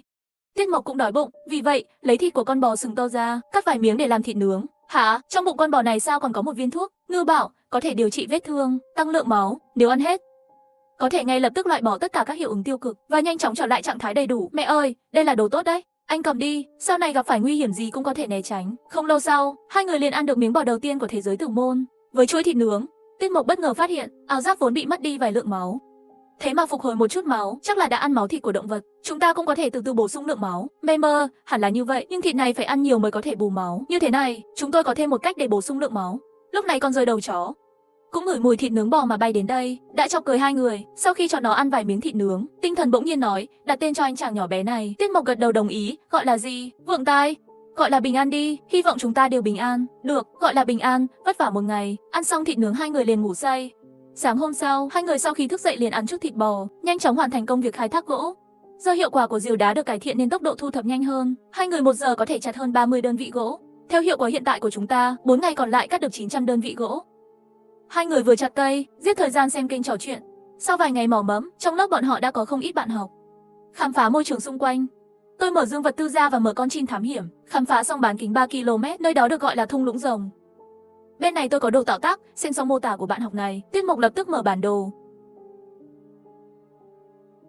Sau khi giết bò sừng khổng lồ, Tiết Mộc hai người nhanh chóng trở về hang động và đánh thức con rơi đầu chó con bằng thịt bò. Ngày hôm sau khi hai người chặt cây, nhân tiện xem tình hình của các bạn học khác, Tiết Mộc mở bản đồ, phát hiện thấy ngoài những nơi đã đến, những nơi khác vẫn còn tối đen. Lúc này hầu tử cũng đang nói chuyện trên kênh, nơi tôi đang ở. Tên là rừng thú, gần như là rừng nguyên sinh. Kích thước lớn như thế nào vẫn chưa rõ ràng, dù sao cũng có rất nhiều thú dữ, nhưng có thể trèo cây, hiện tại chưa từng thấy. Tôi đã xây nhà trên cây. Xem thông tin của nhóm lớp, hai người phát hiện đây là một sự kiện rất lớn. Anh có phát hiện thấy gì về con cú không? Nếu có cú, chúng ta có thể khám phá xung quanh tốt hơn. Không, tôi hỏi trong nhóm xem, bạn học nào biết thông tin của con cú? Anh Tuyết, anh muốn con cú làm gì? Hầu tử, anh có con cú? Có, cô gái béo đã bắt được một con vào ngày hôm trước. Tiết Mộc nhìn thấy tin nhắn, lập tức đã gọi video cho hầu tử. Làm sao các người bắt được? Rất đơn giản, miễn là anh giơ ngón giữa lên, nhắm vào tầm nhìn của con cú, sau đó vẽ vòng tròn, cú sẽ bị ngất và ngã. Phải giơ ngón giữa lên không? Ngón trỏ được không? Mê mơn, hình như cũng được. Được rồi, tôi muốn con củ đó. Các người muốn đổi gì? Anh Tuyết, nghe nói các người đều ăn thịt thỏ và thịt bò rồi. Hiểu rồi, vậy thì 10 cân thịt bò đi. Hầu tử và cô gái béo nghe, vui mừng quá mức, hai bên nhanh chóng hoàn tất giao dịch. Tiết Mộc mang theo con cú đến bàn làm việc. Máy dò sinh học cần một con cú. Vật chất tối số lượng 1, có chế tạo không? Có, nó lóe lên với ánh sáng trắng. Một con cú toàn thân tối đen bỗng nhiên xuất hiện. Máy đo radar sinh học không cần cho ăn, không có giới hạn nhiệm vụ, có thể phát hiện nơi ở, thực hiện trong vòng 1 km. Tiết Mộc lập tức ra lệnh, để cú bay lên cây trước hang. Sau đó trên bản đồ lập tức hiển thị tất cả nội dung trong bán kính 1 km. Điều này cũng quá tiện lợi, giống như một màn hình toàn cảnh. Tiết Mộc xem này, những chấm đỏ này đều là sinh vật, một số vẫn đang di chuyển. Với máy dò này, chúng ta có thể chọn những con vật yếu hơn. Hai người thương lượng một lúc, quyết định đi săn một con trước, vị trí của lợn rừng, ngay sau một cái cây lớn bên trái hang động. Còn 5 tiếng trong ngày, chúng ta cả đi cả về, tối đa 1 tiếng là xong. Hai người bỏ rìu xuống, đi về phía hang lợn rừng ngay lập tức. Rất nhanh, nhìn thấy gia đình lợn rừng đang ngủ say sau gốc cây. Lợn răng đen, 35 điểm máu. Động vật ăn tạp, ý thức lãnh thổ mạnh mẽ. Nhìn thấy lượng máu dày như vậy và 4 con lợn răng đen nhỏ một sao bên cạnh, cả hai đều nuốt nước miếng. Anh có chắc là chúng ta tới đây để bắt nạt kẻ yếu không? Tiết Mộc bị hỏi không nói nên lời, trong lúc nhất thời cũng không dám hành động thô bạo. Lợn rừng bị mù màu bẩm sinh, chúng ta có thể đặt bẫy chúng. Nói xong, tinh thần tìm được 2 chiếc lá lớn, sau đó sơn nó thành màu đen bằng vật liệu tối. Cái này có được không? Lợn rừng chỉ có thể nhìn thấy 3 màu đen trắng xám. Ban ngày lớn như vậy có một mảnh màu đen, rất dễ thấy với nó. Lát nữa tôi phụ trách thu hút gã đó. Anh nhân cơ hội chém chết nó đi, giao cho tôi, tinh thần với 2 chiếc lá đen. Đến bên một cái cây lớn, sau đó chuyển động lên xuống, heo con nên dậy rồi. Một tiếng kêu lớn làm mấy con heo sợ hãi cả người. Sau đó nhanh chóng đứng dậy nhìn về hướng của tinh thần. Lợn răng đen bị đánh thức đã rất tức giận, la hét về phía tinh thần. Nhưng 2 chiếc lá đung đưa lên xuống, khiến nó nghĩ đó là mục tiêu. Với một tiếng nổ lớn, 2 chiếc răng nanh sắc nhọn của lợn răng đen cắm thẳng vào cái cây lớn phía sau lá cây. Cơ hội tốt, nhanh lên! Tiết Mộc cầm dao ngắn liền xông tới chém. 4 con heo răng đen nhỏ cũng theo sát phía sau, chạy tới và đâm vào hai người. Chúng tấn công không cao, Tiết Mộc cũng không trốn, mà là điên cuồng chém. Lợn răng đen đang vật lộn về phía sau. Khi hai người chém đến con dao thứ 6, lợn răng đen cuối cùng cũng thoát khỏi khó khăn. Sau đó đầu dùng sức một cái đưa Tiết Mộc bay trước, húc lần nữa cũng đánh bật tinh thần ra. Lúc này lợn răng đen đã ở trong trạng thái băng chết, nhưng nó vẫn chạy về phía Tiết Mộc. Tiết Mộc lập tức cầm dao bằng cả 2 tay. Với một tiếng nổ, răng đen trực tiếp đâm thủng một chân của Tiết Mộc. Mà Tiết Mộc cũng hung hăng đem dao ngắn đâm vào sau lưng nó. Sau khi giải quyết con lợn răng đen này, Tiết Mộc lại kéo theo thân thể bị thương, cùng tinh thần, giải quyết hết 4 con heo con còn lại. Sau khi kẻ thù được giải quyết, hai người ngồi trên mặt đất, thở hổn hển. Chúng ta vẫn đánh giá thấp con lợn răng đen này. Tôi cảm thấy như tôi vừa phải đối mặt với cửa tử. Mệt chết tôi. Chờ một chút. Hai người Tiết Mộc đến bên thi thể heo răng đen để kiểm tra, thu hoạch, nhận được bản đồ sản xuất dao ngắn răng cưa, 10 da lợn răng đen, răng nanh lợn răng đen số lượng 10, trứng lợn số lượng 8. Thịt lợn thành 1000 cân, vũ khí mới, quá tốt rồi. Có được một con cú bằng cách giao dịch với hầu tử, Tiết Mộc tạo ra cú radar, sau đó hai người phát hiện thấy một ổ lợn răng đen, cùng nhau giết hết. Khi hai người chuẩn bị thu thập xác lợn rừng, con lợn răng đen chết, bụng bỗng nhiên cử động. Cái gì vậy? Sao lại động đậy? Tinh thần lấy dao ngắn ra, rạch bụng con lợn rừng. Nếu không đoán sai, chắc là có con non trong bụng nó. Hai người hợp lực đem 3 con heo con trong bụng heo răng đen kéo ra. Lợn răng đen con, lợn rừng nhỏ nóng tính. Thuần hóa từ nhỏ là bạn đồng hành tốt, làm thịt heo cũng tốt. Hương vị thơm ngon và đàn hồi, chúng nó rất yếu đuối, có thể sống sót hay không vẫn chưa biết. Mang về trước đi, nếu có thể nuôi lớn cũng không tệ. Sau đó hai người đem thi thể của mấy con heo răng đen cất vào ba lô, rồi vội vàng trở về hang. Họ vừa đi chưa được vài phút, một con lợn răng đen có kích thước to lớn hơn cũng chạy tới. Sau khi nó hét lên vài tiếng mà không có kết quả, rồi ngửi trên mặt đất, sau đó đuổi theo hai người Tuyết Mộc. Lúc này hai người đã trở về núi. Sau khi 3 con lợn răng đen được giải quyết ổn thỏa, hai người đều mệt mỏi ngã xuống giường. Nghỉ ngơi thôi, lát nữa tôi sẽ nướng thịt, ăn chút thịt bổ sung trạng thái. Do lượng máu của cả hai đều rất thấp, Tuyết Mộc gửi tin nhắn riêng cho Trương Ái Hoa, thể hiện muốn đổi thêm vài của sinh mệnh nữa, bởi vì số lượng trái cây mà hai người cần tương đối nhiều. Sau một hồi thương lượng, cuối cùng quyết định dùng một thanh dao ngắn 4 sao, sẽ có 6 trái cây tinh chất sinh mạng cộng với một hạt giống. Bây giờ chúng ta có dao ngắn 2 sao, để lên đến 4 sao cần thêm 70 đơn vị đá. Tốc độ của hai chúng ta làm 4 tiếng là có thể hoàn thành, bởi vì trước đây Tuyết Mộc đã giao dịch với bên kia nhiều lần, cho nên Trương Ái Hoa đầu tiên giao dịch 4 của, hai người ăn chúng để khôi phục lượng máu về 8 điểm. Sau đó nướng thêm một ít thịt bò. Với thịt bò, sức khỏe của hai người tiếp tục từ từ hồi phục. Ngay lúc này, bên ngoài cửa đá bỗng nhiên có một tiếng nổ lớn. Âm thanh gì vậy? Hình như có thứ gì đó đang đâm vào cửa nhà chúng ta. Hai người vội vàng mở máy radar xem, chỉ thấy một con lợn răng đen cỡ lớn đang đập mạnh vào cửa đá. Lượng máu lợn răng đen 39 điểm. Lợn răng đen sắp 4 sao cực kỳ hung dữ. Ý thức lãnh thổ mạnh mẽ, với mỗi vụ va chạm của lợn răng đen, cửa đá sẽ bị trừ 7 điểm máu. Thôi xong, nếu cứ để nó đâm như thế, cửa đá sớm muộn gì cũng sẽ bị phá. Tuyết Mộc lập tức kiểm tra thời gian, 5 phút trong ngày. Còn 5 phút nữa là trời tối. Động tĩnh lớn như vậy chắc chắn sẽ dẫn đến quái vật tinh thần. Chúng ta trốn xa chút. Nếu những con quái vật đó chiến đấu với con lợn răng đen thì càng tốt. Hai người lập tức chạy đến hang có nước ngọt, quan sát tình hình bên ngoài thông qua camera radar. Khi lợn răng đen va chạm hết lần này đến lần khác, lượng máu của cửa đá chỉ còn 30 điểm. Một âm thanh lớn như vậy cũng thu hút hơn 10 con quỷ thực thi, nhanh chóng tấn công con heo răng đen. Đến rồi, nhiều mắt xanh, hy vọng chúng có thể đánh nhau. Nếu cùng nhau đánh cửa đá, chúng ta xong đời rồi. Lời vừa nói xong, bọn quái vật vây quanh lợn răng đen. Nhìn thấy cảnh này, hai người đều vui vẻ. Nhưng con quỷ này về cơ bản là một sao. Lợn răng đen không sợ, chỉ cần một cú đâm là có thể giết chết một con. Móng heo đá ra sau, lại có thể đá bay mấy con liền. Một thời gian, lợn răng đen chạy xung quanh trong đàn quỷ thực thi, đâm bay mấy con quái vật khiến chúng loạn hết cả lên. Hai người trong hang nhìn thấy cảnh này, đã hoàn toàn yên tâm. Trở về nhà, vừa ăn thịt nướng vừa xem kịch hay. Đừng nói chứ, con heo này rất mạnh, không hổ thẹn là con sắp nâng cấp 4 sao. Điều này thú vị hơn nhiều so với xem phim. Lúc này một tiếng hú quỷ dị bỗng nhiên truyền đến. Động tác nhai của hai người đều dừng lại. Người dê, trong ảnh, một người dê 3 sao bỗng nhiên xuất hiện, hắn chạy nhanh về phía con heo răng đen, sau đó tham gia cuộc chiến bao vây với người dê, và ngày càng nhiều thực thi quỷ thêm vào, lợn răng đen dần không thể chống đỡ được. Sau một trận đánh ác liệt nữa, lợn răng đen chạy trốn, để lại một đống xác chết. Má ơi, con lợn rừng răng đen này cũng quá mạnh phải không? Giết được luôn cả người dê kia. Lúc này, hai người đều đối với mấy con heo răng đen nhỏ trong chuồng cỏ mong chờ. Hy vọng những con vật nhỏ bé này sẽ sống sót, sau này chắc chắn sẽ có ích lợi lớn. Vì dấu hiệu sinh tồn của mấy con lợn con đều rất yếu, hai người thương lượng một chút, quyết định cho chúng ăn một ít trái cây sinh mệnh thử xem. Tiết Mộc lập tức lấy ra một trái cây, nắm chặt trong tay. Sau đó lấy nước ép ra, nhỏ giọt vào miệng mấy con lợn răng đen nhỏ. Rất nhanh, hơi thở của mấy con heo răng đen mạnh hơn nhiều. Tuyệt vời, thực sự hữu ích. Dùng liên tiếp 3 quả, 3 con heo răng đen đều mở mắt, nhìn về phía hai người. Tuyết Mộc phát ra âm thanh ríu rít. Xem ra con heo răng đen này đã nhận chủ rồi. Có sữa là ok. Không biết lòng trung thành của mấy đứa nhỏ này thế nào. Theo sự ra đời của phương pháp sinh tồn cửa chết, tình cảm của những con vật này rất đặc biệt, chỉ cần nhận chủ thì sẽ rất trung thành. Hai người Tuyết Mộc vừa trở về hang động, bị một con heo răng đen to tìm đến cửa. Tuy nhiên, cuộc tấn công của lợn răng đen nhanh chóng thu hút thực thi quỷ và người dê. Sau khi sắp xếp xong cho mấy con lợn răng đen, Tinh Thần bỗng nhiên hỏi, đúng rồi, lần trước không phải chúng ta đã mở ra vật liệu an toàn sao? Lấy ra xem cần vật liệu gì để sản xuất. Nghe vậy Tuyết Mộc lập tức sử dụng bản vẽ đó. Cần cao su và dầu cá thì còn được. Trên sông có cá, nếu cao su chỉ có thể tìm trên kênh giao dịch. Còn 3 ngày nữa, làm cái này không? Đương nhiên, theo tốc độ chặt của anh, gỗ của chúng ta chắc chắn là đủ. Tôi hỏi anh, mọi người sẽ làm gì khi mùa đông đến? Nghe vậy, Tuyết Mộc lộ ra biểu cảm tôi hiểu. Không thể nha, thì ra cô là một người có kinh nghiệm. Không đâu, những năm qua tôi còn chưa làm mấy cái đó đâu.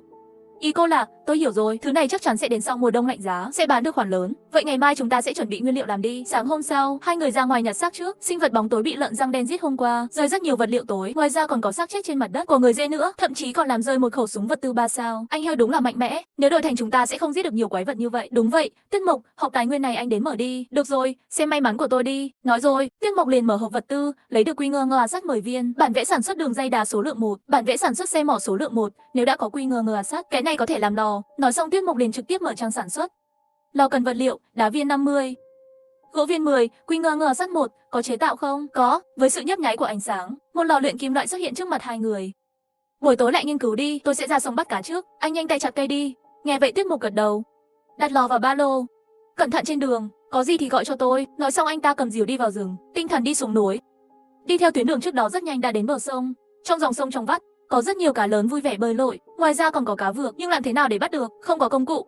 Suy nghĩ một lát, Tinh Thần quyết định làm một cái bẫy. Cô ấy lập tức dùng cuốc gỗ đào xuống đất. Không lâu sau liền đào ra một cái hố nhỏ nửa vời, sau đó lại đào một cái mương nhỏ, kết nối hố đất với sông. Tuyết Mộc, anh tìm kiếm ở cánh đồng gần đó, xem có thể phát hiện thấy giun đất không. Tuyết Mộc nhận được tin nhắn, lập tức ngồi xổm xuống và bắt đầu tìm kiếm. Nhanh chóng phát hiện thấy 2 con giun to béo màu trắng. Chịu đựng sự buồn nôn, anh ta đấm chết 2 con giun, sau đó bỏ vào ba lô gửi cho Tinh Thần. Sau khi Tinh Thần nhận được, đặt xác con giun to béo vào vũng nước nhỏ. Làm xong, cô ấy liền ngồi ở một bên trên tảng đá lớn bắt đầu chờ đợi. Chẳng mấy chốc cá trên sông đã bị côn trùng thu hút, bơi vào vũng nước. Khi vũng nước gần như đầy, Tinh Thần quyết định đứng dậy, chặn tất cả ao nước nhỏ được kết nối. He he, xem mấy con cá này nè, tổng cộng 8 con cá, không tệ, bắt từng con cá này và giết chúng. Sau đó đóng gói vào ba lô. Tinh Thần lúc này mới hài lòng đi về, nhưng cô ấy không phát hiện ra, và trong bụi cây bên kia có một đôi mắt đang nhìn trộm cô ấy. Thấy rõ chưa? Đúng là một người đẹp. Nhìn rõ ràng, họ phát triển rất nhanh. Tất cả đều có quần áo lông cừu để mặc, tất cả đều có quần áo. Có vẻ 2 ngày trước, con bò kia cũng là bọn họ giết. Nếu lúc đó không phải do mấy con hổ răng nanh cản trở chúng ta, con bò kia nên là của chúng ta. Người đàn ông ở bên cạnh, có 3 con hổ đang nằm, thể hiện vẻ mặt gần gũi với anh ta. Vậy chúng ta có đi cướp không? Tất nhiên rồi, nhưng không phải bây giờ, chờ ngày trước khi mùa đông đến. Lúc đó chắc chắn nguồn cung cấp của họ nhiều hơn. Người phụ nữ nghe vậy cũng lộ ra vẻ mặt kích động. Trong mắt họ, 2 người Tuyết Mộc chính là con rùa nằm trong giỏ. Lúc này Tinh Thần đã trở lại gần hang động.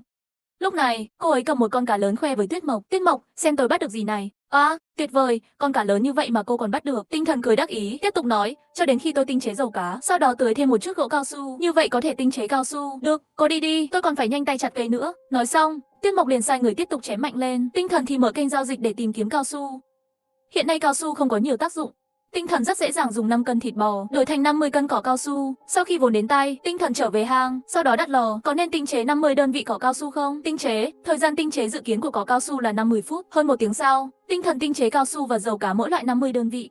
Sau đó trực tiếp sản xuất 500 vật liệu an toàn. Lúc này Tuyết Mộc cũng trở về sơn động, biết rằng vật phẩm an toàn đã được sản xuất, vui mừng, mau đem bán thôi, xem phản ứng thế nào. Tinh thần nghe vậy, đổi vật phẩm an toàn thành bất kỳ tài nguyên nào với số lượng 5, đưa đến nhà đấu giá.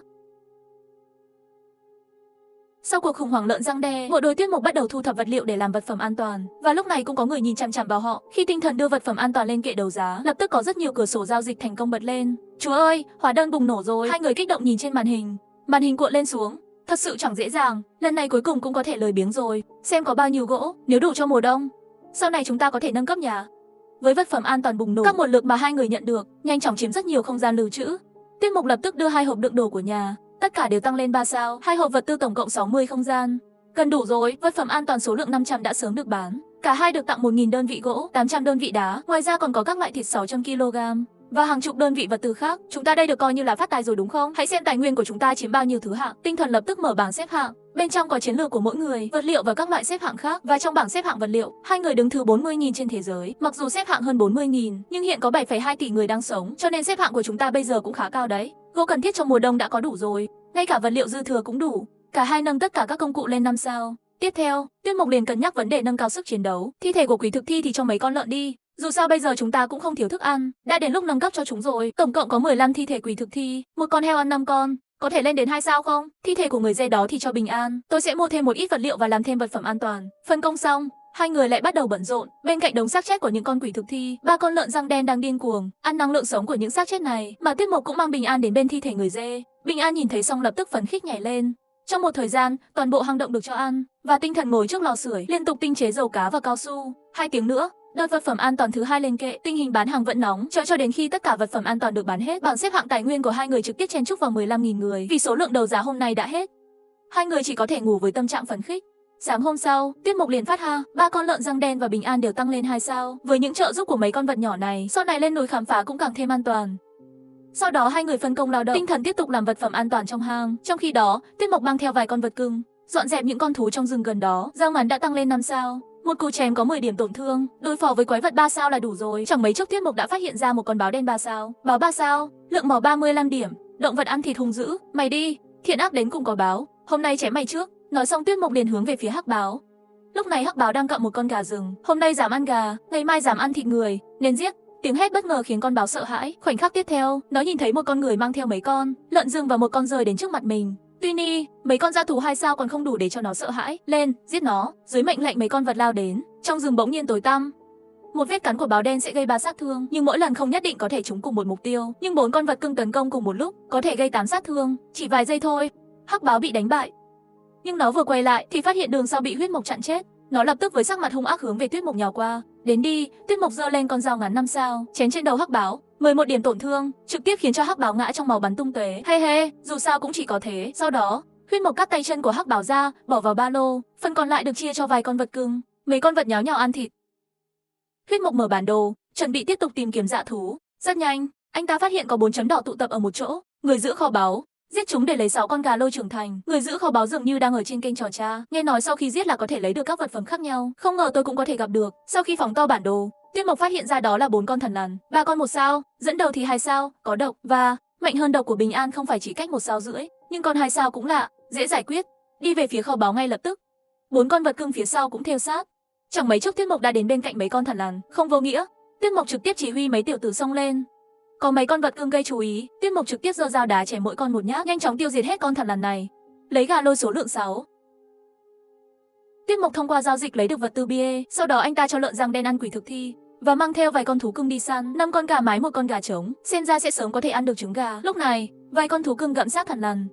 Tuyết Mộc cũng tìm một chỗ trống ngồi xuống nghỉ ngơi, nhân tiện trong nhóm lớp hỏi tình hình dự trữ vật tư của hầu tử. Khi biết được đối phương còn đang khổ cực chặt cây, Tuyết Mộc hứa sẽ tặng anh ta 50 vật phẩm an toàn. Thứ này bây giờ là hàng bán chạy. rất dễ dàng để trao đổi với các nguồn cung cấp khác. Chẳng bao lâu sau mấy cái thi thể liền bị ăn hết. Bình an thăng hạng lên 3 sao. Ba con lợn răng đen cũng có 29 điểm máu, gần như có thể lên tới 3 sao. Đi, xem có con thú nào khác không. Tìm một vòng, trong vòng 1 km từ hang động, không phát hiện thấy con thú nào khác, vì thế Tuyết Mộc chỉ có thể về hàng trước. Sau khi về đến nhà, Tuyết Mộc lấy ra 300 cân thịt bò cho heo răng đen ăn, muốn chúng lên cấp 3 càng sớm càng tốt. Sau đó Tuyết Mộc lại mở kênh giao dịch, chuẩn bị mua một bộ nồi bát. Bây giờ vật tư phong phú rồi, cũng không thể cứ ăn thịt nướng. Rất nhanh anh ta đã phát ha, có người đang bán bát đất làm bằng tay, mà người bán lại chính là anh trai Dơm Dạ. Trước đó đã hợp tác với anh trai Dơm mấy lần rồi. Tuyết Mộc trực tiếp gửi tin nhắn liên lạc với anh ta một chút, dùng 20 miếng gỗ, 30 viên đá để anh Dơm giúp mình làm một cái nồi và vài bát cơm. Và thông qua trò trang, Tuyết Mộc và Tinh Thần biết đối tác của anh trai Dơm là một cô gái khuyết tật, chân cô ấy không thể đứng được. Tinh Thần suy nghĩ một chút, bỗng nhiên mắt sáng lên, tôi có một cách, có thể chữa được chân của đồng đội. Cách nào? Nếu tôi có thể đứng lên một lần nữa, tôi không muốn ảnh hưởng đến người khác. Cô có thể thử cắt toàn bộ chân, sau đó ăn trái cây chứa tinh chất sinh mệnh, sửa chữa chân còn nguyên vẹn, có thể chữa được. Nghe thấy phương pháp này, ba người còn lại đều bất ngờ. Tinh Thần, sao phương pháp này cô còn có thể nghĩ ra? Đây cũng là cơ chế trò chơi mà, sao không lợi dụng? Hai người bên kia nghe vậy cũng cảm thấy có lý, chẳng bao lâu họ đã thử nó. Chị Dơm chịu đau hai chân. Sau khi ăn thịt bò mà Tuyết Mộc đưa đến, quả nhiên mọc lại chân và lại đứng lên. Để cảm ơn hai người Tuyết Mộc, anh Dương tặng họ một tấm nệm cỏ và một bể nước lớn. Sáng hôm sau khi thức dậy, Tuyết Mộc Tinh Thần quyết định tự đi ra ngoài, thu thập các nguồn cung cấp khác nhau. 4 con vật cưng, mỗi người mang theo 2 con, và những gì họ không biết là ở bờ bên kia có Lý Hoa và đối tác đang cho Tinh Thần đế.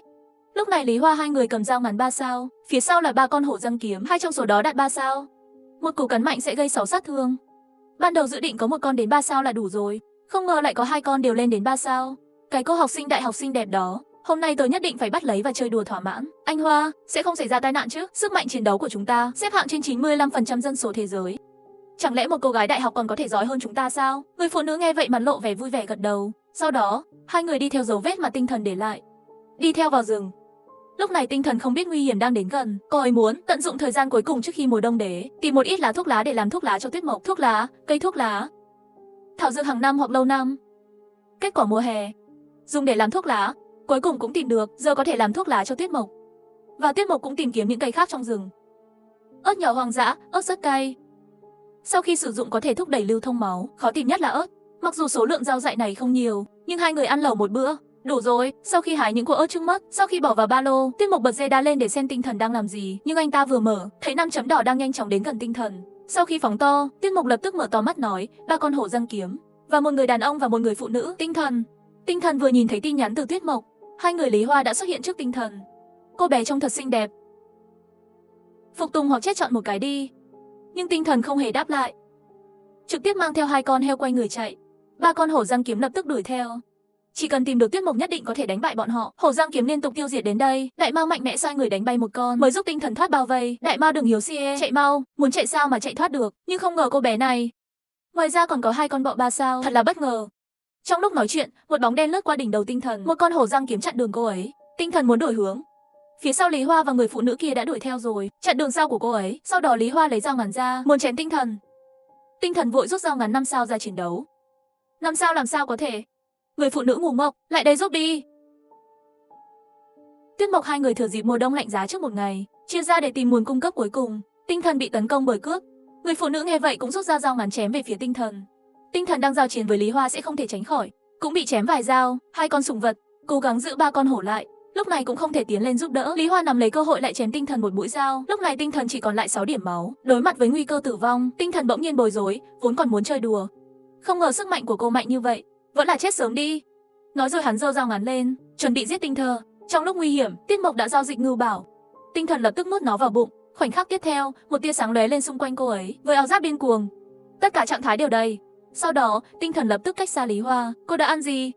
Tại sao trạng thái lại đây? Tinh Thần không để ý đến đối phương, chỉ tập trung vào phòng thủ thôi. Hoa ca, không phải nói cô ta là nữ sinh đại học yếu ớt sao? Chúng ta chém cô ta vài nhát mà không chết. Tôi bị cô ta chém đến 1 đao, đều còn lại 9 điểm máu. Lý Hoa nghe vậy triệu hồi một con hổ răng kiếm 3 sao đến đây, cùng nhau tấn công Tinh Thần. Chẳng bao lâu sau, Tinh Thần bị cắn mất một cánh tay, lượng máu lại giảm xuống 10 điểm. Chết tiệt, nếu tôi biết kiếm thuật thì tốt rồi, không nên nhếch nhác như vậy.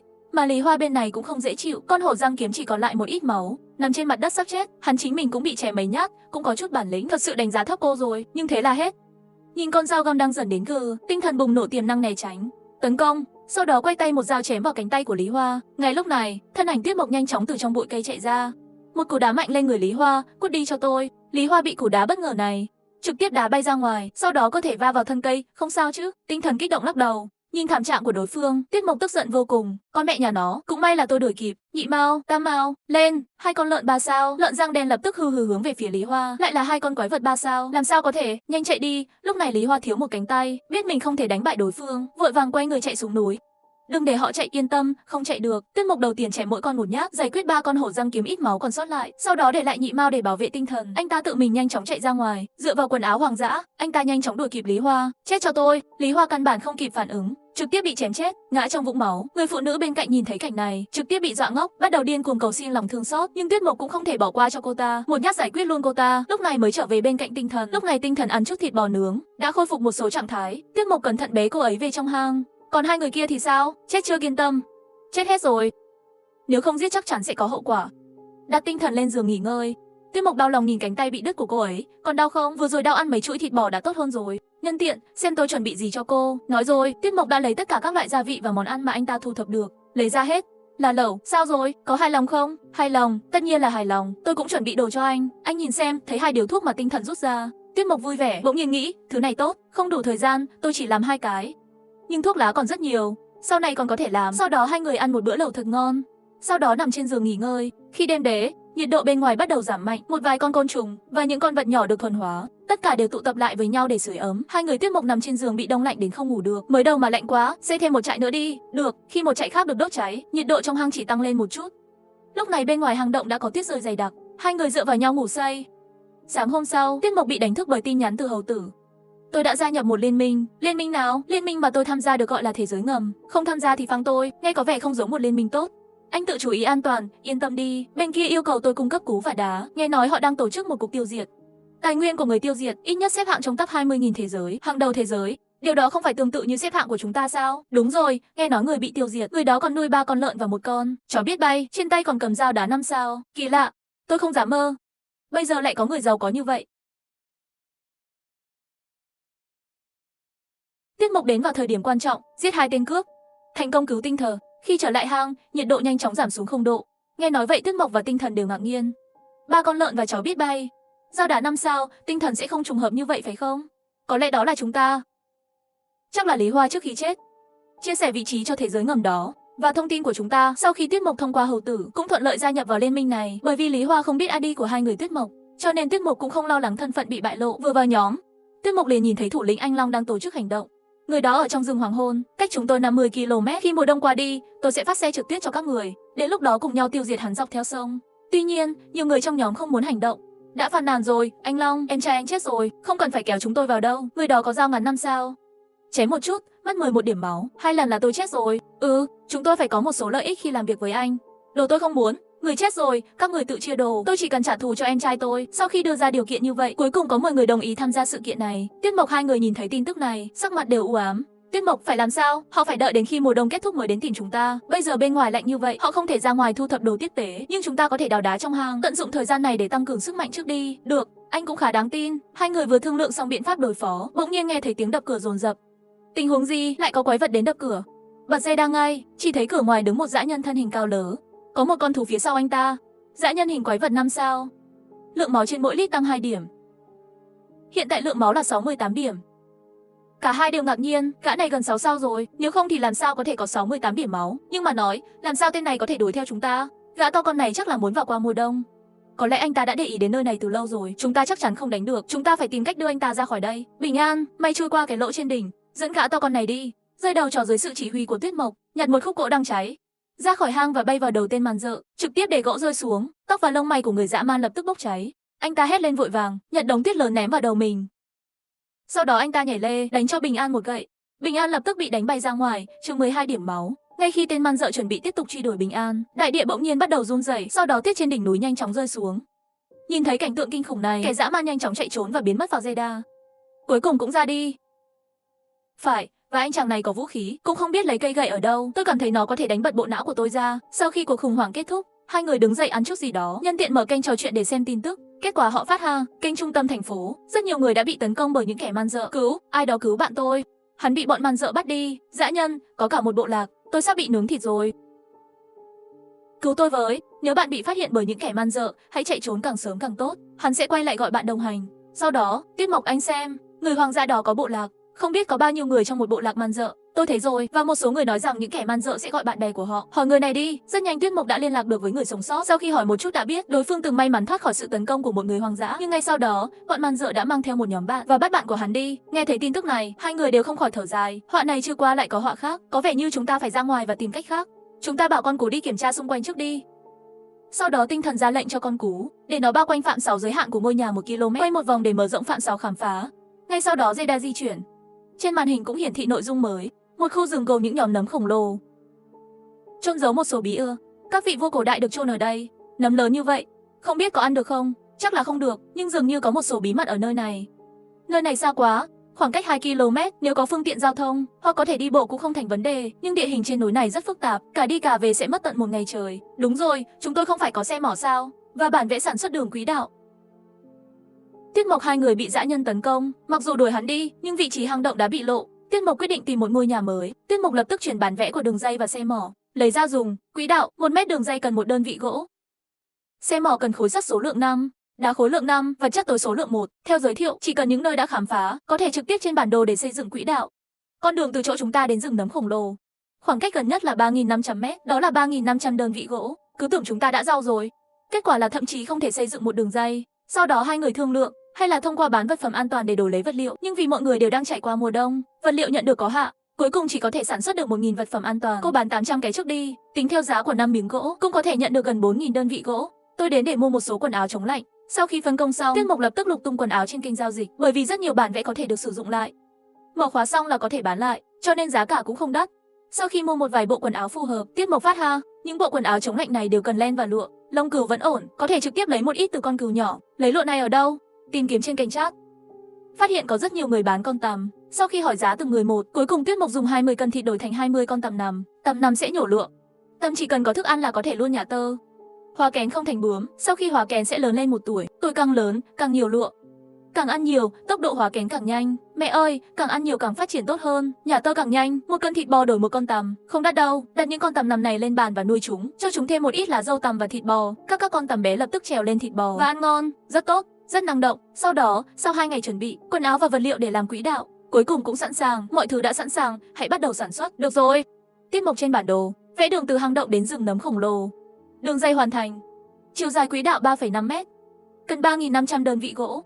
Có sản xuất không? Có, sản xuất đường dây. Thời gian dự kiến 35 phút, sau nửa tiếng, một đường dây xuất hiện ở cửa núi.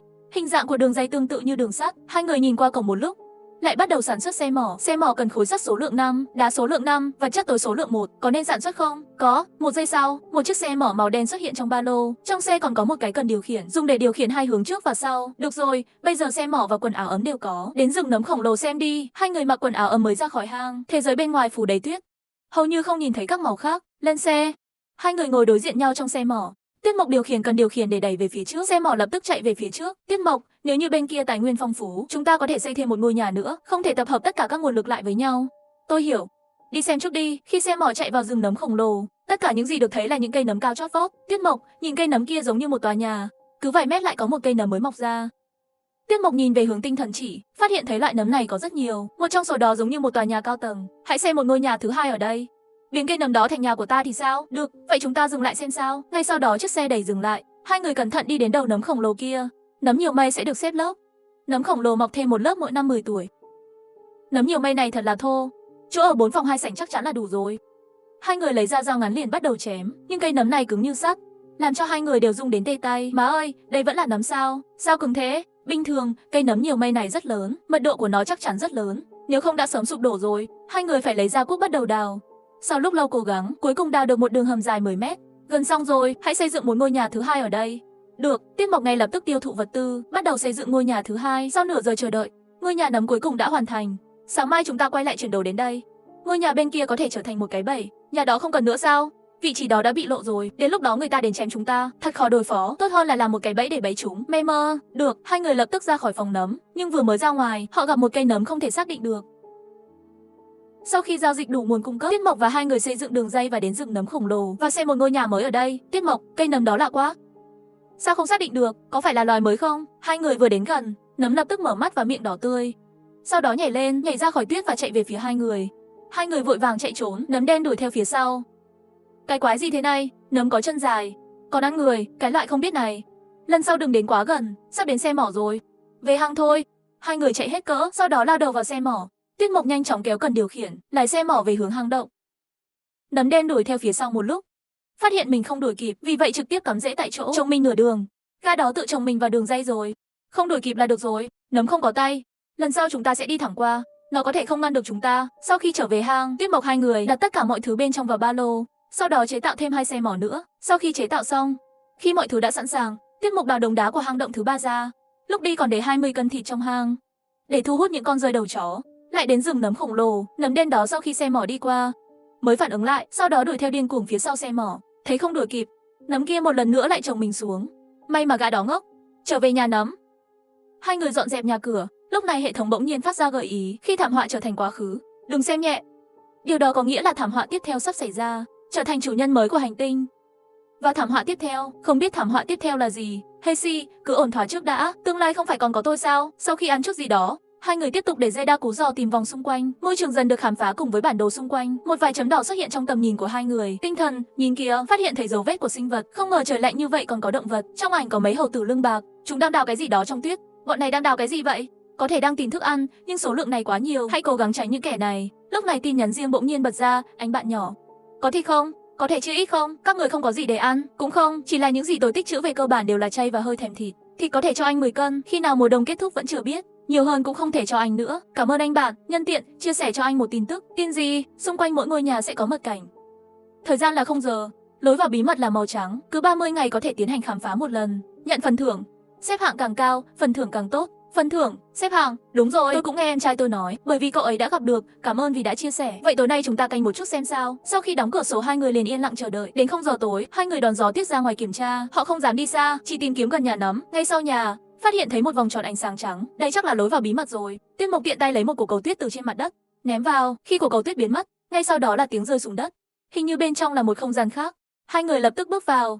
Trong không gian có một cột đá, bảng xếp hạng đánh giá cấp độ người sống sót. 10.000 đầu tiên là số 1. 100.000 đầu tiên là thứ hai, và cứ thế, nó sẽ mở lại sau 30 ngày sau khi kết thúc xếp hạng. Xem phần giới thiệu, Tuyết Mộc lập tức đưa tay lên. Bảng xếp hạng tổng hợp của nhóm bạn, xếp hạng 19.000 trên thế giới. Bạn có thể chọn một trong số đó làm phờ.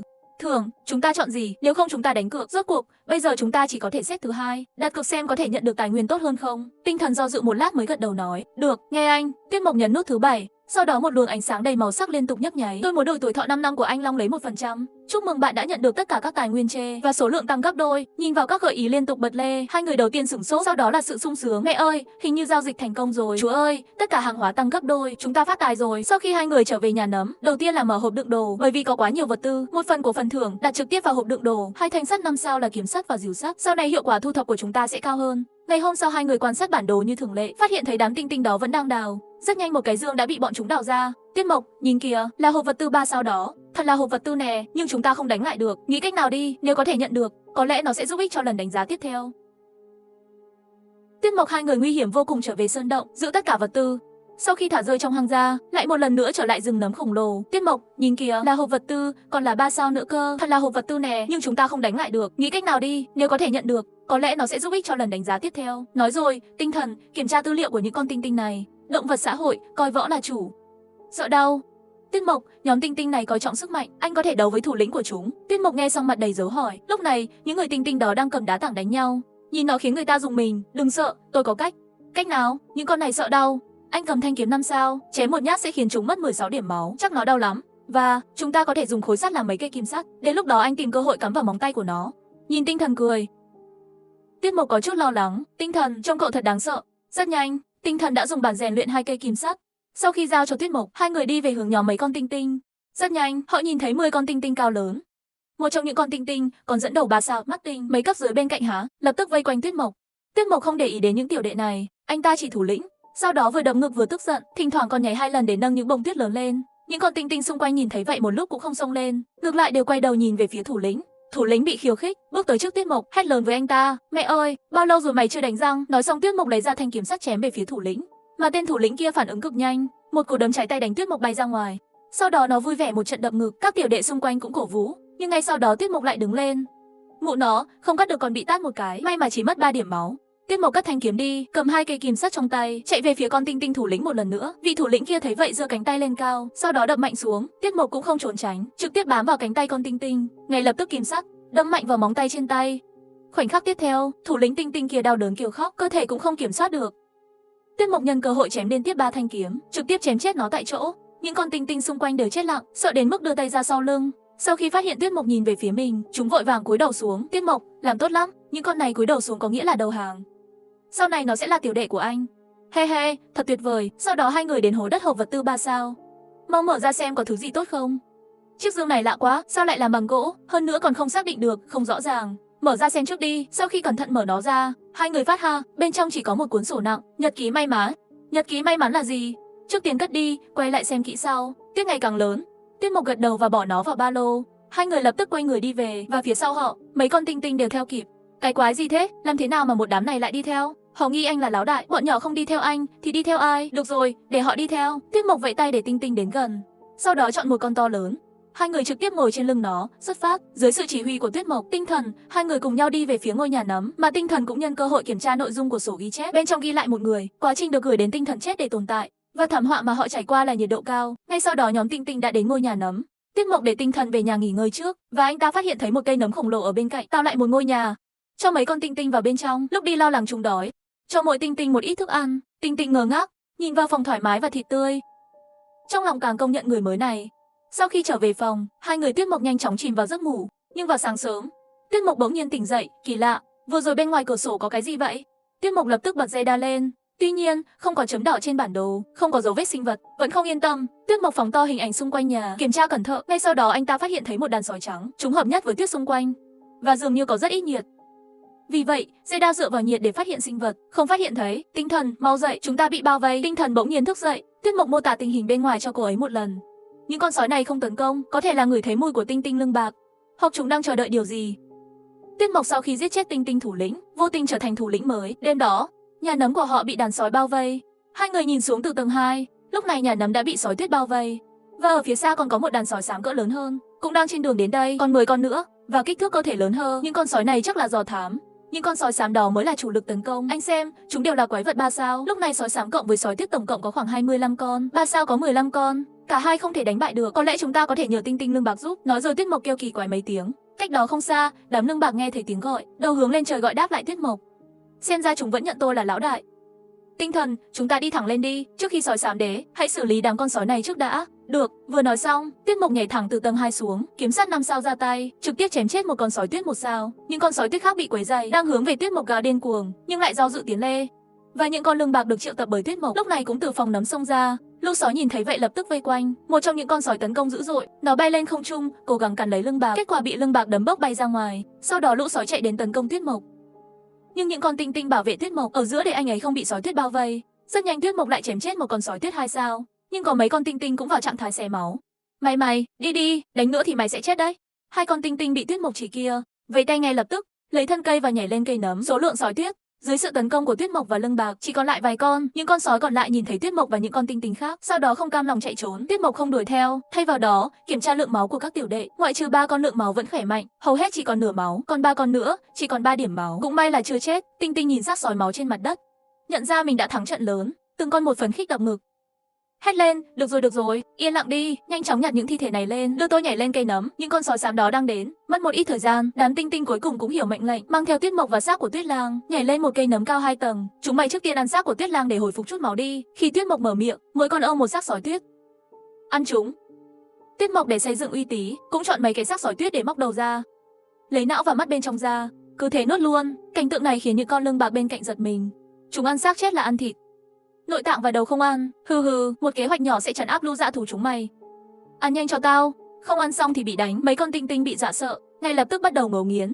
Rất nhanh, một đống xác sói tuyết chỉ còn lại kệ xương, mà lượng máu của các con tinh tinh cũng đều đã đầy, thậm chí còn có một con nhân cơ hội đột phá đến 3 sao. Lúc này bầy sói xám cũng tới, nhìn đàn sói đang nhìn chằm chằm bên dưới. Tiết Mộc đứng dậy và kêu, chúng mày đi xuống và giết chúng đi, tối nay ăn thịt sói nướng. Một lệnh được đưa ra, nhóm lưng bạc cùng mấy con chiến sủng và Tiết Mộc 2 người đã nhảy xuống, xông vào bầy sói. Tiết Mộc càng là nhờ quán tính, một mũi dao chém trúng đầu một con sói xám. Má ơi, đánh mạnh gấp đôi sát thương. Tiết Mộc hưng phấn lại chém về phía một con sói xám khác. nhưng lần này không xuất hiện bạo kích. Con sói xám đó bị tấn công, lập tức kích thích tính hoang dã, bắt đầu cắn điên cuồng. Tiết Mộc vừa đánh vừa lùi lại, dẫn con sói xám này ra chỗ lưng bạc. Khi nó bị thu hút bởi lưng bạc, Tiết Mộc nhân cơ hội lần nữa chém ra một kiếm, giết con sói xám này. Trận chiến kết thúc rất nhanh. Sau khi trả giá bằng một con lưng bạc, cả đàn sói xám bị giết tuyệt. Tiết Mộc thu thập chân của những xác sói xám này. Phần còn lại, tất cả đều sử dụng lò để tinh chế thực phẩm chí cho những thực phẩm nấu chín này cho lưng bạc và gia sủng. Anh ấy cùng tinh thần dựng lửa trại nướng chân sói. Lần đầu tiên bọn lưng bạc ăn đồ ăn ngon, từng con một vui vẻ nhảy múa. Tiết Mộc thì tận dụng thời gian nướng thịt, lấy phần thưởng giết đàn sói, lấy 8 chiếc dương bị rơi ra, xem có thể mở được những thứ tốt gì. Hai người cùng nhau mở tất cả các hộp, bỗng nhiên trong phòng lóe lên ánh sáng vàng rực rỡ, nhận được bản vẽ chì sói, áo giáp xương cốt, bản vẽ ao gió da sói, bản vẽ lang linh dược. Wow, thu hoạch được nhiều ghê. Cây gậy răng sói này có 50% khả năng gây sát thương gấp đôi. Đúng vậy, áo gió da sói này cũng tốt, không chỉ giữ ấm mà còn che giấu hơi thở. Ngay lập tức tiêu thụ tất cả các khối sắt, làm bộ răng sói thành 4 bộ. Tiết Mộc và tinh thần dùng áo giáp xương sói thay thế cho áo giáp hoang dã, lượng máu của hai người lại lần nữa tăng lên, sau đó lại là một chai lang linh dược cho một con tinh tinh 3 sao ăn. Sau khi nó uống, Tiết Mộc lập tức có thể cảm nhận được suy nghĩ bên trong của đối phương. Tiết Mộc mang theo nhóm lưng bạc bắt đầu cuộc chiến với bầy sói tuyết. Sau khi trận chiến kết thúc, Tiết Mộc nhận được phần thưởng lớn. Tiết Mộc tặng một bộ đồ răng sói cho anh Dương. Bên kia rất cảm kích, sau đó lại đặt bộ cuối cùng, bộ đồ răng sói trang bị cho con tinh tinh 3 sao đó. Sau khi hợp nhất với áo giáp xương sói, vậy lượng máu của lưng bạc trực tiếp đến 50 điểm, sức mạnh gần như có thể so sánh với tuổi thọ 5 sao. Chúng tôi có thêm một sự giúp đỡ lớn, và với tác dụng của lang linh diệp, chúng ta có thể phát triển thêm một số trận chiến trung thành. Với sự phát hiện của Zeda, tình hình ngàn dặm của chỗ ở được Tiết Mộc nắm giữ, nhưng anh ấy không hài lòng với điều đó. Hầu tử, còn có thể phát hiện thấy 2 con cú không? Tôi muốn nâng cấp Zeda. Cú thì có, nhưng tôi đã hứa với anh Long của liên minh rồi, nếu không, họ sẽ đến và bắt tôi. Không sao, cậu trực tiếp đưa cho tôi, sau đó đổ hết trách nhiệm cho tôi. Anh Tuyết, anh không lo lắng sao? Không sao, dù sao thì sớm muộn gì cũng phải đối đầu với họ, tôi cũng không sợ bị lộ. Rất nhanh Tiết Mộc đã nhận được 2 con cú, và anh Long cũng biết được từ hầu tử. Tiết Mộc trà trộn vào nhóm trò cha. Mẹ nó, làm sao mày vào được đây? Vào bên trong kẻ thù để tìm hiểu. Tôi đã giết người đó, nhưng anh ta đáng chết, tính kế tôi thì phải trả giá. Tiết Mộc, tao sẽ giết mày bằng mọi giá, trả thù cho em trai tao. Tiết Mộc không để ý đến tiếng hét của đối phương, trực tiếp đóng nhóm trò cha. Lúc này có một tin nhắn riêng bật ra, Tiết Mộc nhìn một cái, bỗng nhiên ngạc nhiên, con trai, có thể coi là đã liên lạc với con được rồi. Người gửi tin nhắn riêng là cha mình, và sự trùng hợp là bố của Tiết Mộc vừa vặn chia là một đội với mẹ của tinh thần. Thông qua giao tiếp, hai người mới biết nơi ở của hai cha mẹ này là ở chỗ dã nhân, có hàng ngàn người man dợ sống ở đó, hơn nữa thấp nhất đều là 5 sao. May mà chỗ họ ở an toàn hơn, tạm thời sẽ không bị người hoang dã phát hiện. Sau đó, họ đánh dấu bản đồ, phát hiện thấy giữa hai đội cách nhau hơn 40.000 km, chỉ có thể đợi sau khi mùa đông kết thúc, nghĩ lại chuyện gặp mặt. Sau khi nói xong, Tiết Mộc lấy ra 2 con cú, máy đo radar đã được nâng cấp, thiết bị radar 2 sao có thể phát hiện phạm 62 km, để con cú khám phá ngay lập tức, bay khoảng cách tối đa quanh bán kính nhà. Khi con cú rời khỏi nhà, Tiết Mộc phát hiện trên mặt đất gần đó có rất nhiều dấu chân khổng lồ, đi theo hướng mở rộng của dấu chân, Tiết Mộc nhanh chóng phát hiện ra một đám người hoang dã, họ đang dắt một sinh vật giống chó. Lúc này những người hoang dã kia đang nói chuyện ầm ĩ, sau đó đi về hướng nhà.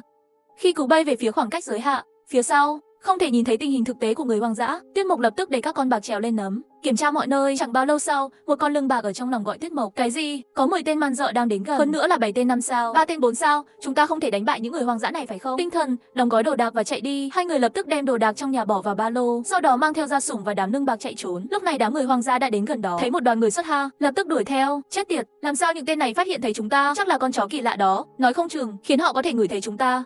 Chạy đi, sắp đến xe mỏ rồi. Đám đông hoang dã phía sau vừa chạy vừa kêu lên, sau đó họ cùng nhau ném ra hàng chục cái khóa đá. Một con tinh tinh liền bị đá khóa lại 2 chân, một đầu ngã xuống đất, là đá khóa chân. Bọn hoang dã đó còn biết dùng vũ khí. Cẩn thận! Khoảnh khắc tiếp theo, một cái khóa đá trúng chính xác vào chân Tiết Mộc. Một tiếng bụp, Tiết Mộc ngã xuống đất. Tiết Mộc, cô mau chạy đi, không cần quan tâm tôi. Tinh tinh nghe vậy lập tức cắn răng quay người chạy. Và con tinh tinh 3 sao lập tức bắt lấy Tiết Mộc, đặt anh ấy trên lưng và tiếp tục chạy trốn. Ngay sau đó cả nhóm đã đến xe mỏ. Do kích thước cơ thể quá lớn nên nhóm tinh tinh có thể treo ở hai bên xe mỏ. Tiết Mộc lập tức khởi động xe mỏ. Khi tốc độ xe tăng dần, hình bóng của người hoang dã cuối cùng cũng biến mất trong tầm nhìn của mọi người. Nhưng không lâu, tinh thần bỗng nhiên nói, Tiết Mộc mau xuống xe. Tiết Mộc không rõ nê, nhưng vẫn nhảy ra khỏi xe tải với tất cả thú cưng của mình vào rừng bên cạnh. Chỉ còn lại một chiếc xe mỏ để tiếp tục đi. Trong rừng, tinh thần lấy ra mấy cái ống tre ném mạnh xuống đất. Sau đó một làn sương trắng bay ra. Cô đã ném cái gì? Thanh lọc sản phẩm tinh chế của cỏ, nó có thể phân tán mọi mùi trong bán kính 50 mét. Còn nhớ người đàn ông hoang dã chúng ta gặp trong hang? Tôi nhớ, tôi đoán là sau khi tên man dợ đó trốn thoát, đưa dấu vết của chúng ta cho những người hoang dã khác. Nếu không thì làm sao có người hoang dã đặc biệt đến tìm chúng ta? Vì vậy, cô đang nói nếu ta trở lại hang động, có thể sẽ bị phục kích. Đúng vậy, vì vậy để đảm bảo chúng ta có thể thoát khỏi chúng hoàn toàn. Lúc này mặt đất truyền đến rung động ầm ầm, đám người hoang dã chạy dọc theo đường ray. Trong bụi cây ven đường, hai người Tiết Mộc thấy người hoang dã rời đi, lúc này mới thở phào nhẹ nhõm, họ đuổi theo rồi, tạm thời an toàn rồi. Bây giờ chúng ta có nhà không thể về, bọn hoang dã đã phát hiện ra sự tồn tại của chúng ta, chắc chắn sẽ luôn tìm kiếm. Tuyết Mộc vừa nâng cấp thiết bị dây đa cú thì thấy một nhóm người hoàng dã đến bên ngoài nhà của họ. Tuyết Mộc và Tinh Thờ ngay lập tức thu dọn đồ đạc và chạy trong bụi cây bên đường. Hai người Tuyết Mộc thấy người hoàng dã rời đi, lúc này mới thở phào nhẹ nhõm. Họ đuổi theo rồi, tận thời an toàn rồi. Bây giờ chúng ta có nhà không thể về. Bọn hoàng dã đã phát hiện ra sự tồn tại của chúng ta, chắc chắn sẽ luôn tìm kiếm. Tinh Thần ngồi trên mặt đất tâm trạng rất kém. Tuyết Mộc cũng có chút mờ mịt, bỗng nhiên mắt anh ta sáng lên. Phải, lũ hoàng dã cũng có nhà, sao chúng ta không đi cướp nhà của chúng? Tinh Thần nghe vậy cũng vô cùng vui mừng. Vừa rồi nhiều người hoàng dã như vậy đuổi theo, nếu thêm vào đó họ đang ở trong hang động, ngoài ra còn có một nhóm phục kích, vậy thì nhà họ hẳn là trống rỗng. Phương pháp này khả thi, bởi vì bây giờ tuyết không lớn lắm. Hai người trực tiếp theo dấu chân của người hoàng dã trở về tìm kiếm, thêm dây đao của con cú. Đi bộ trong rừng nấm khổng lồ rất lâu, thậm chí đều ra khỏi phạm sáu giám sát của Zeda. Hai người mới nhìn thấy một số tòa nhà. Xa thế này làm tôi mệt quá. Nghe vậy, Lương Bạc đang chở Tuyết Mộc nhìn anh ấy một cách kỳ quái, không hiểu tại sao Tuyết Mộc lại mệt. Những người hoàng dã đến hang động, trở về nhà, khoảng cách xa hơn chúng ta nhiều. Chúng ta vẫn còn thời gian. Rất nhanh đoàn người đã đến gần những tòa nhà đó. Tinh Thần đầu tiên để bình an tuần tra trên không một chút. Sau khi chắc chắn rằng ngôi làng này chỉ có hai người hoàng dã, Tuyết Mộc liền hưng phấn nói, chỉ có hai tên dã nhơ, đi thẳng vào và giết chúng. Mê mơn, trước tiên hãy tìm kiếm một số nguồn cung cấp, lục soát xong thì chạy. Bình an, mày quan sát trên bầu trời, hãy cho chúng ta biết nếu mày thấy họ quay lại. Bình an đáp một tiếng rồi lại bay lên bầu trời. Tuyết Mộc thì mang theo một đám tinh tinh xông vào. Hai con người 5 sao, căn bản không chống được đám Lương Bạc xông giết, do đó ngã trong vũng máu. Mau đi kiếm đồ tiếp tế. Hai người nhanh chóng lục soát trong nhà gỗ, nhanh chóng phát hiện thấy rất nhiều thịt xông khói khô và một vài bản vẽ bị vứt bỏ lộn xộn. Có vẻ như những người này đã sử dụng hộp tài nguyên làm hộp lưu trữ. Những bản vẽ này họ sẽ không dùng. Nhanh xem có những bản vẽ gì. Tháp coi, vũ khí trong nhà mạnh nhất.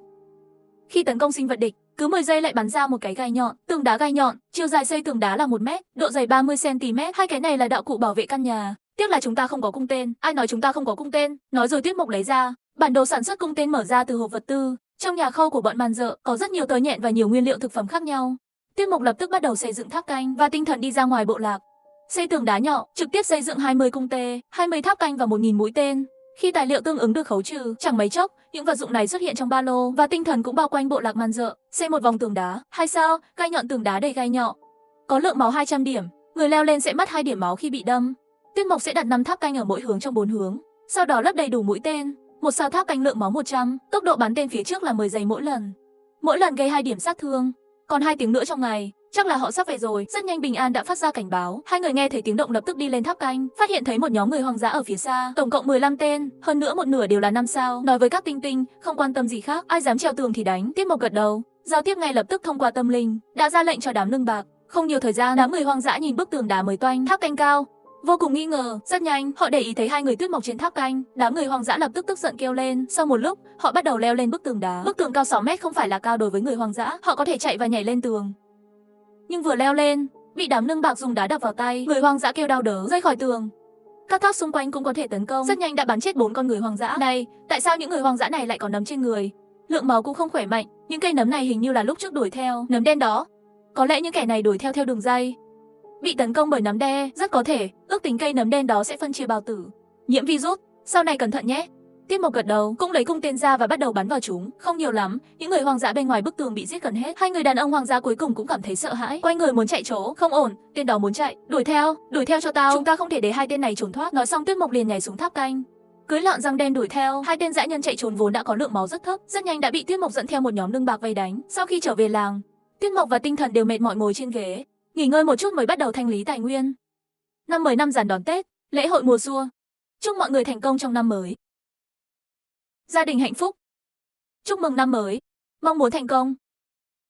Sau khi trốn thoát, hai người tìm đến làng người hoang dã để chiếm đóng nó và xây dựng thiết bị phòng thủ ngay lập tức, tiêu diệt tất cả bọn man dợ trở về thành. Trong tay hai người có hơn 5.000 đơn vị thịt, thực phẩm trái cây và rau của hơn 6.000 đơn vị, gỗ 1,5, đá hơn 200 vật tư, xếp hạng toàn cầu tăng lên 2.800.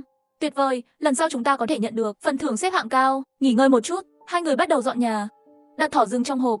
Đám ga còn có tằm đều lấy ra. Sau khi ổn định, lại đem trang phục lấy từ người hoang dã, phân hủy và tinh chế, nhận được hơn 10 miếng da. Làm xong những thứ này hai người mới ngủ say.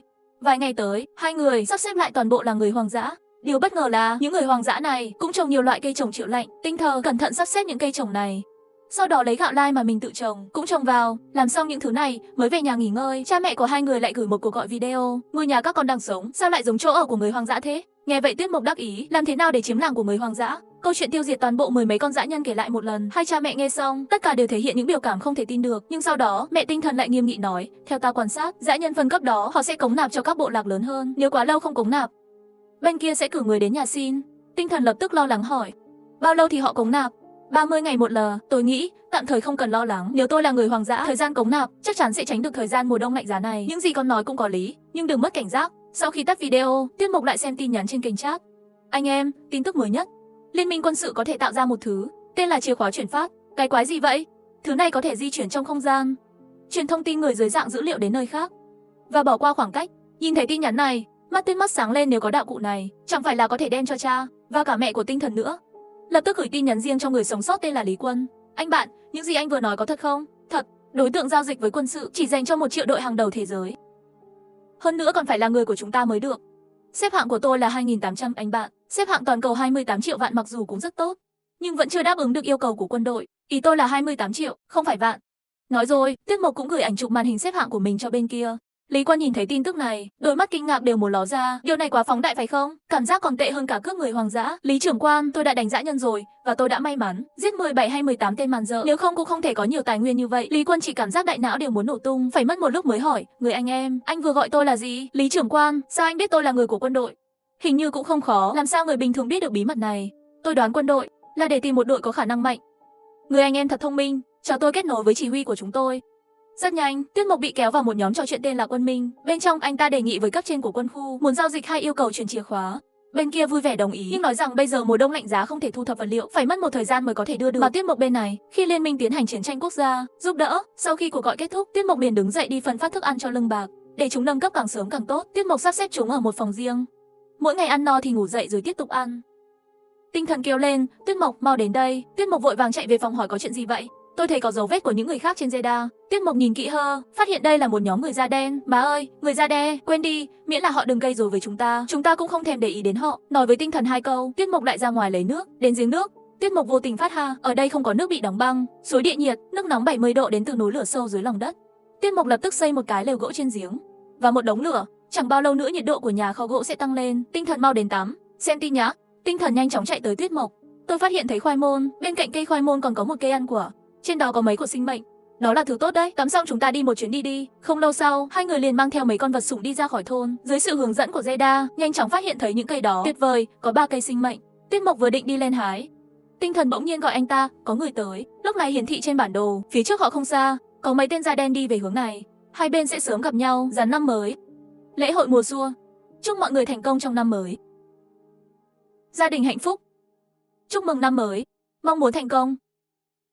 Sau khi định cư ở làng người hoang dã, Tiết Mục nghe được có đạo cụ có thể truyền đi bất kể khoảng cách, thế là anh ta lập tức hợp tác với quân đội. Tiết Mục vừa định đi lên hái, Tinh Thần bỗng nhiên gọi anh ấy, có người tới. Lúc này hiển thị trên bản đồ, phía trước họ không xa, có mấy tên da đen đi về hướng này. Hai bên sẽ sớm gặp nhau, những thứ này chúng tôi phát hiện ra trước, nên thuộc về chúng tôi. Cánh đồng tuyết, mọi thứ đều là của tôi, không giết các người, tất cả các người nên cảm ơn tôi. Nếu mấy người cứ muốn, vậy thì chết đi. Tiết Mục thổi còi, vài con lợn răng đen lập tức chạy từ trong đống tuyết phía sau. Răng nanh khổng lồ khiến người ta sợ hãi. Vừa nói gì, nói lại đi, tôi không nghe rõ. Mấy người đối diện nhìn con lợn răng đen hung hãn, biết không giành được, nhẹ nhàng ngay lập tức. Anh trai, vừa rồi tôi nói quá, chúng ta đi thôi.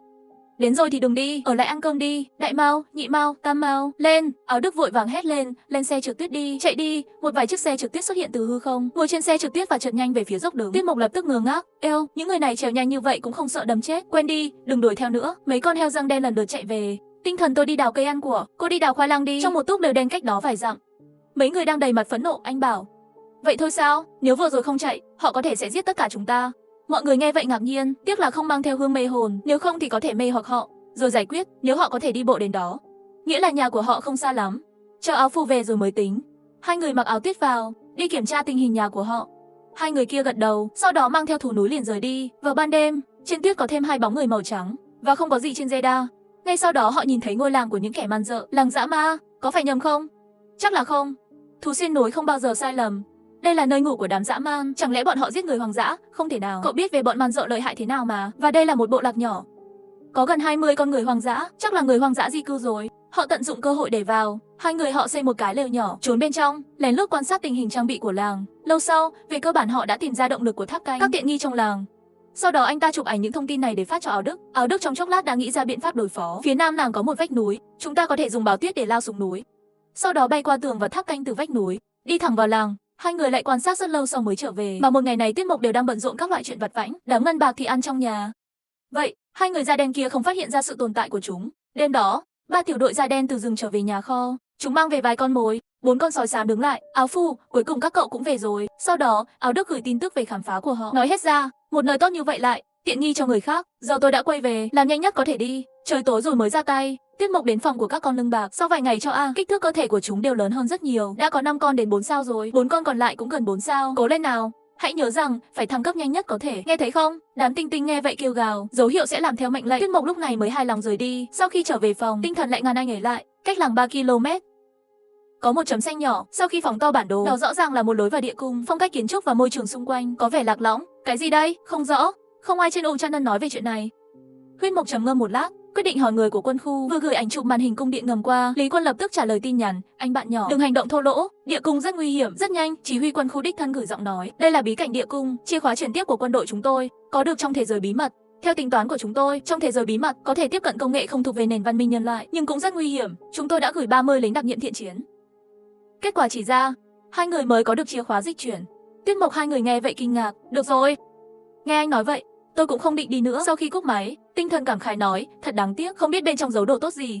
Đang nói, trên bản đồ bỗng nhiên hiển thị một nhóm người đang đến gần lối vào địa cung. Có người, hình như là mấy người da đen kia. Thật sự là, sao nhiều như vậy? Mười mấy người này còn có chiến sủng. Rắn năm mới, lễ hội mùa xua. Chúc mọi người thành công trong năm mới. Gia đình hạnh phúc. Chúc mừng năm mới, mong muốn thành công. Tuyết Mộc 2 người ra ngoài thu hoạch trái cây, gặp gỡ người chơi da đen và đuổi họ về. Sau khi đến làng lại phát hiện thấy lối vào địa cung trên bản đồ. Bọn da đen còn có đồng bọn, nếu không chúng ta theo dõi đi xem. Tinh thần nghe vậy có chút rồi dám, bên trong có cả nguy hiểm và cơ hội. Suy nghĩ thật lâu cô ấy mới quyết định, mê mơ, qua đó xem đi. Số lượng của họ cộng với chiến sủng gần 20 người. Chúng ta mang theo lưng bạc cùng nhau xem có thể nhận được không. 2 người lập tức hành động, mang theo tất cả thú cưng và đi theo. Rất nhanh đã đến hang động. Tinh thần mang theo đèn vĩnh cửu chậm rãi đi xuống. Trong địa cung đều là tường đá nứt, trên đó còn có hoa văn kỳ lạ. Bức tranh vẽ những người này đang thờ mặt trời. Cả hai đều không thể tìm ra ý nghĩa của bức tranh tường. Thế là chụp ảnh rồi tiếp tục lên đường. Sau khi đi qua lối vào, địa cung sẽ rộng rãi hơn. Phía trước bỗng nhiên truyền đến tiếng đánh nhau. 2 người nhẹ nhàng dựa vào tường đi vào bên trong. Lé nhìn vào bên trong góc. Anh âu, cái quái gì thế này? Sao đánh không chết? Nếu tiếp tục như vậy sẽ bị quái vật kéo chết. 2 người nhìn thấy con quái vật kia không khỏi nhìn nhau. Má ơi, này không phải là cương thi sao? Sao lại có cương thi ở đây? Bây giờ chúng ta là hiện thực cũng là trò chơi. Không có gì ngạc nhiên khi một cương thi xuất ha. Lúc này Áo Đức lấy ngọn đuốc ném nó ra ngoài. Ngọn lửa dính vào cương thi và bốc cháy ngay lập tức, rồi sớm cháy thành tro tàn. Anh âu, vẫn là anh có cách.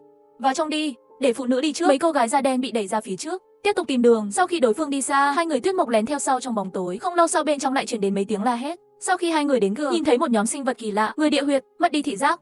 Quái vật tiến hóa thính giác, cực kỳ nhạy cảm với âm thanh, sẽ xé nát mọi sinh vật. Áo Đức và những người khác đứng yên. Hắn dùng ánh mắt ra hiệu cho đám đàn em ném một viên đá. Khi đá rơi xuống đất, một đám người lập tức nhảy lên. Đám người da đen này nhân cơ hội xông lên, chém chết mấy con địa huyệt nhơ. Những người này rất thông minh, đã tìm ra cách giải quyết. Mê mông, chúng ta sẽ tiếp tục theo dõi. Phía sau chắc chắn còn có nguy hiểm. Chiến sủng của họ đã chết rồi. Họ sẽ không lùi bước, phải không? Chắc là không. Họ đi ngay bây giờ. Chẳng phải là mất vợ rồi lại mất quân sao? Đúng như tinh thần suy đoán. Sau khi mất hết chiến sủng, đoàn người của Áo Đức vẫn có ý định tiếp tục đi sâu hơn. Tuyết Mộc 2 người xa xa phía sau. Ngay khi họ cẩn thận đi vào bên trong, bỗng ni, một cơn gió lạnh kèm theo mùi máu nồng nặc bốc lên, thổi ra khiến 2 người toàn thân run rẩy. Tinh thần, tình huống này là gì? Hình như họ chết hết rồi. Tôi không biết, tôi cảm thấy không ổn. Hay chúng ta đi, không chờ họ di chuyển. Một sinh vật quỷ quái chậm rãi đi tới. Tinh thần, hình như không kịp rồi. Ngọn đuốc xung quanh lối đi nếu không ngừng được thắp sáng từng cái một. Một tên đầu có sừng, ma quỷ cầm thép quan xuất hiện trước mặt 2 người. Trong tay con quỷ cầm một cái nồi chứa đầy dung nham. Trên mặt đất còn sót lại máu nhuốm mặt đất và tàn thể. Nhìn thấy da đầu người ta tê dại, Tuyết Mộc nuốt nước miếng hét lên, chạy đi. 2 người vừa định xoay người, ma quỷ bỗng nhiên vung cánh lao tới. Một cái nĩa thép xuyên qua thân thể Tuyết Mộc.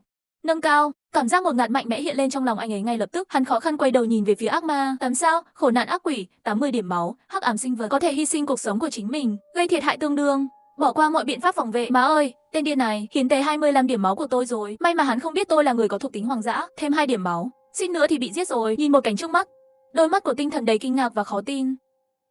Tuyết Mộc, quỷ phát ra tiếng cười kỳ lạ, chuẩn bị rút nĩa thép ra, nhưng Tuyết Mộc lại nắm chặt cái nĩa thép. Đâm tôi một chút. Con muốn đâm lần thứ 2. Tuyết Mộc lấy nĩa thép làm điểm hỗ trợ, đá mạnh một chân. Ác ma không ngờ Tuyết Mộc lại đến như vậy. Sau khi toàn bộ thân thể bị đá bay ra ngoài và hạ cánh, Tuyết Mộc rút cái nĩa thép ra khỏi ngực, đặt vào tay và sử dụng. Tinh thần lập tức tiến lên giúp đỡ. Gã này tốc độ nhanh quá, chiến đấu hay chạy, cùng sống thì sống, chết thì tôi cũng theo anh. Mụ nội nó, không phải là khổ nạn sao? Các bạn nhỏ lên cho tao. Một mệnh lệnh hạ xuống, nhưng con lưng bạc chạy từ bên trong lối đi về phía con quỷ đau khổ. Con quỷ kia đưa tay giơ một chiêu, nĩa thép lập tức trở về tay, lập tức bắt đầu chống lại sự tấn công của bọn lưng bạc. Vài vòng sau, hắn lại một cánh bay lên không trung, thấy ma quỷ không có chút máu nào hạ. Tuyết Mộc cau mày. Bay cao thế này, làm thế nào để đánh? Lúc này ác quỷ cầm cái lò dung nham trong tay lên, đổ xuống đất. Các tinh tinh lưng bạc bị nóng và hét lên, chỉ trong vài giây, chúng mất gần nửa lượng máu. Tránh dung nham đi. Đám lưng bạc bối rối nghe thấy mệnh lệnh, chạy sang bên cạnh ngay lập tức. Tiết Mộc, cung tên, bắn hắn bằng cung tên. Tiết Mộc nghe vậy lập tức lấy cung tên ra, kéo cung bắn vào ác quỷ. Rắn năm mới, lễ hội mùa xua. Chúc mọi người thành công trong năm mới. Gia đình hạnh phúc. Chúc mừng năm mới, mong muốn thành công. Tiết Mộc hai người theo bọn da đen vào địa cung. Sau khi người da đen bị giết hết, hai người bị quỷ đau khổ tấn công. Tiết Mộc suýt bị giết. Đối mặt với cung tên bay đến, con quỷ tự ý vung cánh và trốn đi. Hắn nhanh quá, bắn không trúng, bình an, xông lên tấn công ác ma, nhưng lại bị hắn đâm một cái nĩa thép đóng đinh vào tường không nhúc nhích được. Ác quỷ vừa đắc ý kỳ quái kêu lê, giây tiếp theo, hàng chục của ném đá đã đến. Hắn lập tức vô cảnh né tránh, nhưng vẫn bị dính bởi tơ nhện dính, dẫn đến hành động bị trì hoãn. Tiết Mộc hai người nắm lấy cơ hội ném thêm vài viên đá nữa để giết quỷ. Đôi cánh quỷ đó bị trói chết, sau đó rơi mạnh xuống đất. Cố lên, mau áp chế hắn, nhưng đứa còn lại đánh mạnh vô. Những tinh tinh lưng bạc đổ xô lê, con lớn nhất ngồi xuống. Trên thân con quỷ, các con còn lại trực tiếp đấm bằng nắm đấm. Đối mặt với rất nhiều quái vật khổng lồ, ma quỷ không thể thoát ra được. Chỉ trong hơn 10 giây, hắn ta đã hét lên và chết ngạt. Tiết Mộc gặm xiên thịt bò tiến lên kiểm tra, nhưng mà 8 sao thì thế nào? Má nhà mày. Lúc này trên mặt đất bỗng nhiên xuất hiện một cái dương báo 8 sao. Hai người thấy vậy đều vô cùng vui mừng. 8 sao, xem có gì tốt không? Mở nó ra ngay lập tức. Bên trong hang động lập tức bị ánh sáng vàng tràn ngập. Đau khổ, xấu xa, sức mạnh của bóng tối. Bạn có thể hy sinh sức khỏe của mình để gây sát thương tương đương. Lò dung nham, một công cụ để chứa bất kỳ chất lỏng nào. Tối đa 9.999 đơn vị. Hai thứ này đều rất tốt. Tinh thần, chúng ta đi thôi em ơ. May mà chúng ta đều không sao. Đi thôi, cả nhóm đi ra ngoài. Chuyến đi này qua lại địa cung mất trọn một ngày. Chỉ còn 3 ngày nữa là mùa đông kết thúc. Cuối cùng cũng ra ngoài. Làm tôi nghẹt thở quá. Hai người ngồi trong trại và đi về phía làng. Kết quả vừa đến bên ngoài làng, họ đã phát hiện ra bức tường phía nam ngôi làng đổ sập. Và tất cả các tháp canh phía nam đã bị phá hủy. Và một hòn đá hình elip khổng lồ rơi giữa làng. Tình huống gì? Đã ở đâu ra? Tôi nhớ không có tảng đá nào xung quanh làng. Tảng đá này chắc là do con người đẩy từ trên núi xuống. Mở bản đồ, 8 chấm đỏ đang được phân bố trong một số ngôi nhà và đang di chuyển. Trên tuyết còn có mấy con sói xám kéo xe trượt tuyết. Nơi này tốt ghê. Nơi này có nhiều đồ ăn thế. Và không ai cả. Đó là tự nhiên, không mặc quần. Nơi này là trạm tiếp tế mùa đông của chúng ta. Lời vừa nói ra, một chiếc lá thối với bù đập vào mặt Mạc Nhật Xuyên Cương. Một người không mặc quần, một ngày mặc cấm thép phải không? Nếu chúng mày muốn chết, đừng trách tao không khách khí. Những người khác nhìn thấy Tuyết Mộc và Tinh Thần Đế thì hiểu ngay rằng họ là chủ nhân của nơi này. Rất nhanh, mấy người chơi nơi hoa anh đào khác cũng qua theo. Chàng trai trẻ, đừng quá tức giận. Chỉ có 2 người. Chúng tôi có 8 người. Ngoài ra còn có 8 con chiến sủng 3 sao. Cậu có đánh được không? Không mặc quần, vừa nói vừa nhìn Tinh Thần. Khuôn mặt này, chậc, người trẻ tuổi, cho cô 2 lựa chọn, hoặc là quỳ xuống sinh, hoặc là đứng chết. Tiết Mộc sở dĩ lúc đầu không động thủ, sợ đánh nhau, mấy người ngồi xe trượt tuyết chạy trốn. Bây giờ mọi người đều ở đây, anh ấy cũng không khách khí. Tôi không quan tâm đến lựa chọn của các người, tôi chỉ muốn làm cho cái chết của các người đau đớn hơn. Nói xong một thanh nĩa thép bỗng nhiên xuất hiện trong tay anh ấy. Anh ấy nhắm mục tiêu về phía Nhật Xuyên Cương. Nĩa thép hướng 10 giờ. Nói xong anh ấy giơ cái nĩa thép lên mạnh mẽ, sau đó ném mạnh ra ngoài. Xem tao đâm mày thủng 2 lỗ. Tên kia vội vàng lấy ra một cái khiên. Tuy nhiên, chiếc khiên đó không thể ngăn chặn được đòn tấn công của nĩa thép, trực tiếp bị đâm thành 2 đoạn. Sau đó, tốc độ nĩa thép không giảm xuyên qua ngực của tên đó, ghim hắn trên tường. Ngay khi người khác còn đang ngơ ngác, Tiết Mộc và Tinh Thần đã lấy cung tên ra, bắn tên liên tục. Chỉ trong vài giây, Nhật Xuyên Cương đã bị giết trong vài giây. Lúc này các người chơi nước hoa anh đào khác mới phản ứng lại, lập tức tiến lên bao vây 2 người. Với một tiếng gầm giận dữ, lưng bạc giấu bên ngoài, và một đám nhà sủng vật lập tức xông vào, trực tiếp đâm bay mấy tên đó. Mấy con sói xám cũng bị đụng đến kêu gào. Nước hoa anh đào nhìn thấy, bỗng nhiên xuất hiện chiến sủng cấp cao, sợ đến gan mật nứt nẻ. Tiết Mộc 2 người đem ra thiết kiếm 5 sao. Tham gia chiến trường, kiếm ngắn có 14 điểm công kích cộng với 1 điểm thưởng của chính nó. Tiết Mộc một kiếm súng gần như có thể một giây giết một người, ngay cả cái khiên mà đối phương giơ lên cũng có thể một kiếm cắt thành 2 nửa. Chỉ một lát thôi, người chơi của nước hoa anh đào bị thương hơn 1 nửa. Những người còn lại lập tức quay người muốn chạy. Bọn nhỏ chặn chúng lại, bọn lưng bạc lập tức chạy tới chặn chỗ lỗ hổng trên tường. Con heo răng đen cũng lao tới đâm vỡ. Xe trượt tuyết, hôm nay không ai trong các người chạy được. Chết hết đi, trận chiến kết thúc sớm. Tất cả người hoa anh đào đều bị giết. Tiết Mộc lấy đi tài nguyên của những người này, nhưng thi thể còn lại đều bị bọn lưng bạc kéo ra ngoài chôn. Sau khi Tiết Mộc khó khăn giải quyết được con quỷ đau khổ, mọi người lập tức trở về làng. Vừa đến thì bất ngờ phát hiện ngôi làng bị một nhóm người hoa anh đào chiếm đóng. Sau khi nhận toàn bộ đồ tiếp tế của mấy người hoa anh đào, Tiết Mộc lại đem vật tư của những người đó cũng thu lại rồi. Xếp hạng tổng hợp của 2 người trực tiếp tăng lên hơn 1.900. Mấy ngày sau, 2 người không ra khỏi nhà, ngoài việc nghỉ ngơi là nghiên cứu vai trò của lò luyện. Thông qua một loạt các thí nghiệm, tinh chế rất nhiều thứ. Bột đen, những người hít phải bột đen sẽ rơi vào tình trạng nghi ngờ bản thân, liên tục phủ nhận bản thơ, dần dần mất đi dũng khí sống sót. Không ngờ, vài cây nấm lấy từ người hoang dã trước đó lại có hiệu ứng này. Khi mùa đông kết thúc, vào ngày thứ 21, thời tiết nóng lên đến 26 độ, băng tuyết nhanh chóng tan chảy vào sông núi. Lúc này, băng trên sông Lạc Nhật vẫn chưa tan hoàn toàn. Một đội gồm hơn 20 người, đến đây bằng xe trượt tuyết. Anh Long dẫn đầu, cuối cùng cũng đến. Tuyết Mộc, tao xem mày chạy đi đâu. Anh Long, đừng quên phần thưởng đã hứa với chúng tôi. Đúng thế, anh Long, nghe nói anh có nhiều lợi ích ở vùng đất bí mật. Ngoài ra còn có một bản vẽ đặc biệt. Yên tâm đi, chỉ cần giúp tôi giết thằng nhóc đó, bản vẽ tự nhiên sẽ dùng cho các người, ngay trước mặt mọi người. Một thông báo bật lên rằng mùa đông đã qua, 5 ngày nữa sẽ có sương mù. Thời gian sương mù 25 ngày. Sương mù sẽ tạo ra những con quái vật khủng khiếp. Những con quái vật sương mù sẽ hợp nhất với nhau. 3 con 1 sao trở thành 2 sao, 3 tên 2 sao sẽ trở thành con 3 sao. Và cứ thế, con người sẽ khó khăn. Thời gian hợp nhất lẫn nhau của quái vật sương mù là 2 tiếng rưỡi. Thông báo bất ngờ khiến cho Tuyết Mộc hai người có chút bối rối. 5 ngày sau, nếu hợp nhất này không phải là sẽ kết thúc sao? Mùa đông còn có thể trốn ở nhà, nhưng những con quái vật trong sương mù nếu để mặc kệ, sau khi chúng hợp nhất mạnh mẽ, nó có thể phá vỡ bức tường của chúng ta chỉ với một cú đánh. Chúng ta có thể nâng cấp tháp canh, dùng tháp canh để đối phó với lũ quái vật. Tuy nhiên, việc nâng cấp tháp cần rất nhiều vật tư. Thời gian 5 ngày có chút miễn cưỡng đối với hai người. Hai người chỉ có thể mở kênh chat, xem những người khác có cách nào đối phó với quái vật không. Cơ hội dành cho những ai đã chuẩn bị sẵn sàng. Thay vì phàn nàn, hãy hành động sớm hơn. Nguy hiểm thường đi kèm với lợi ích lớn hơn. Bạn không nghĩ về nhiều quái vật như vậy, phải mất bao nhiêu vật tư. Bỗng nhiên Tuyết Mộc nghĩ ra gì đó. Giết quái rơi kho báu. Sao càng cao thì đồ rơi càng tốt. Nếu anh muốn nuôi quái vật cao cấp, sau đó giết và bùng nổ nguồn cung cấp tốt hơn. Đúng vậy, thay vì tiếp tục giết quái vật cấp thấp, còn không bằng ra kế hoạch lớn. Ngay lúc này, anh trai Dơm gửi tin nhắn. Người anh em, không dễ dàng vượt qua mùa đông. Lại một màn sương nữa. Cậu có cách nào không? Tôi có bản vẽ tháp canh ở đây. Nếu bạn có thứ gì đó tốt, chúng ta có thể giao dịch. Tôi có những thứ tốt, chắc anh cần nó. Nói xem, là đồ tốt gì đi, hoàn toàn bằng thủ công. Rất tốt. Gửi cho cậu thử xem đi. Tuyết Mộc lấy hàng ra ngay sau khi nhận hàng. Rồi một con gấu làm bằng bùn xuất hiện. Làm hai người giật mình, Tuyết Mộc muốn kiểm tra hệ thống thuộc tính. Nhưng bật lên không thể xác định đồ thủ công mỹ nghệ, chỉ có tôi gửi cho cậu bảng điều khiển cậu mới có thể hiểu được. Không thể xác định, con rồi gấu bù. Đồ thủ công hoàn hảo khi hiểu các hướng dẫn đơn giản. Đi kèm với một thanh lưu trữ trực ta. 99 đơn vị, chú ý cần tim thép gấu kích hoạt. Xem bảng thông tin. Bất ngờ. Thật sự là đồ tốt, cái này có thể chặt cây. Thu thập vật tư, tại sao lại làm thành hình gấu, làm tôi sợ. Ha ha, xin lỗi. Tôi đang nói về cái nhìn hung dữ này, có thể tránh bị một số dã thú tấn công, hơn nữa còn có thể lấy ra dọa người. Trước mùa đông, tôi mở ra một bản đồ làm tin thép. Thứ này có thể điều khiển con rối. Nhược điểm duy nhất là sản xuất có chút rắc rối và cần trái cây sinh mệnh làm nguyên liệu thô. Nhưng trái cây sinh mệnh quá đắt đối với tôi. Cây ăn của mà chúng tôi đã trồng trước đó đã sinh ra 3 trái cây sinh mệnh, và tôi phát hiện ra rằng chỉ cần bón thêm phân cho cây ăn quả, có thể kết nhiều của sinh mệnh hơn từ cây ăn quả. Tuyết Mộc nghe vậy vui mừng, lập tức thương lượng giao dịch với anh Dơm. Bởi vì tài nguyên bên kia của anh Dơm thiếu hụt, không thể tự xây dựng tháp canh. Cuối cùng, anh trai Dơm quyết định đặt 20 con rối của mình và bản vẽ tham vọng thép đó. Tất cả tặng cho Tuyết Mộc. Tuyết Mộc cần chuyển 5 ngày tới, một nửa số tài nguyên mà các con rối thu thập được tặng cho anh Dơm. Được rồi, người anh em, anh không cung cấp con rối, tôi cũng không thể có được tài nguyên. Yên tâm, tôi có thể đưa tài nguyên cho anh trước để anh xây một số tháp canh trước. Cảm ơn, người anh em. Rất nhanh, bản vẽ và 20 con rối được giao dịch vào tay Tuyết Mộc. Để cảm ơn, Tuyết Mộc lại đưa cho đối phương tặng một số thực phẩm và vũ khí. Sau đó Tuyết Mộc liền lấy ra lò bếp, bắt đầu sản xuất tim thép gấu. Và đoàn người của anh Long đã đến bên ngoài hang động trong rừng hoàng hôn. Anh ta đập búa xuống, lượng máu của Thạch Môn lập tức giảm 10 điểm. Sau khi mùa đông kết thúc, Tuyết Mộc và anh trai Dơm đã giao dịch một lô con rối dùng để thu thập vật tư, mà lúc này đoàn người anh Long đã đến trước sơn động. Thấy một cái búa không gây quá nhiều thiệt hại cho cửa đá, người bên cạnh đều lấy vũ khí ra giúp đập. Chẳng mấy chốc, cửa đá đã bị đập vỡ. Khoảnh khắc tiếp theo, vô số con rơi đầu chó lao ra khỏi hang. Không tốt là bẫy, mọi người lập tức lộn xộn. Hai trong số những người béo hơ trở thành mục tiêu chính của loài rơi. Chỉ một lát thôi, hai người đó biến thành xác chết khô héo, nhanh chóng xây một ngôi nhà với đá. Những người còn lại làm theo. Dưới sự đe dọa của cái chết, chưa đến 10 giây, một tòa nhà đá xuất ha. Tất cả mọi người vào trong và đóng lỗ hổng lại. Mẹ nó, chết mấy người rồi? 3 người. Anh Long tiếp theo làm gì? Tôi vừa nhìn thấy một đường ray phía trước.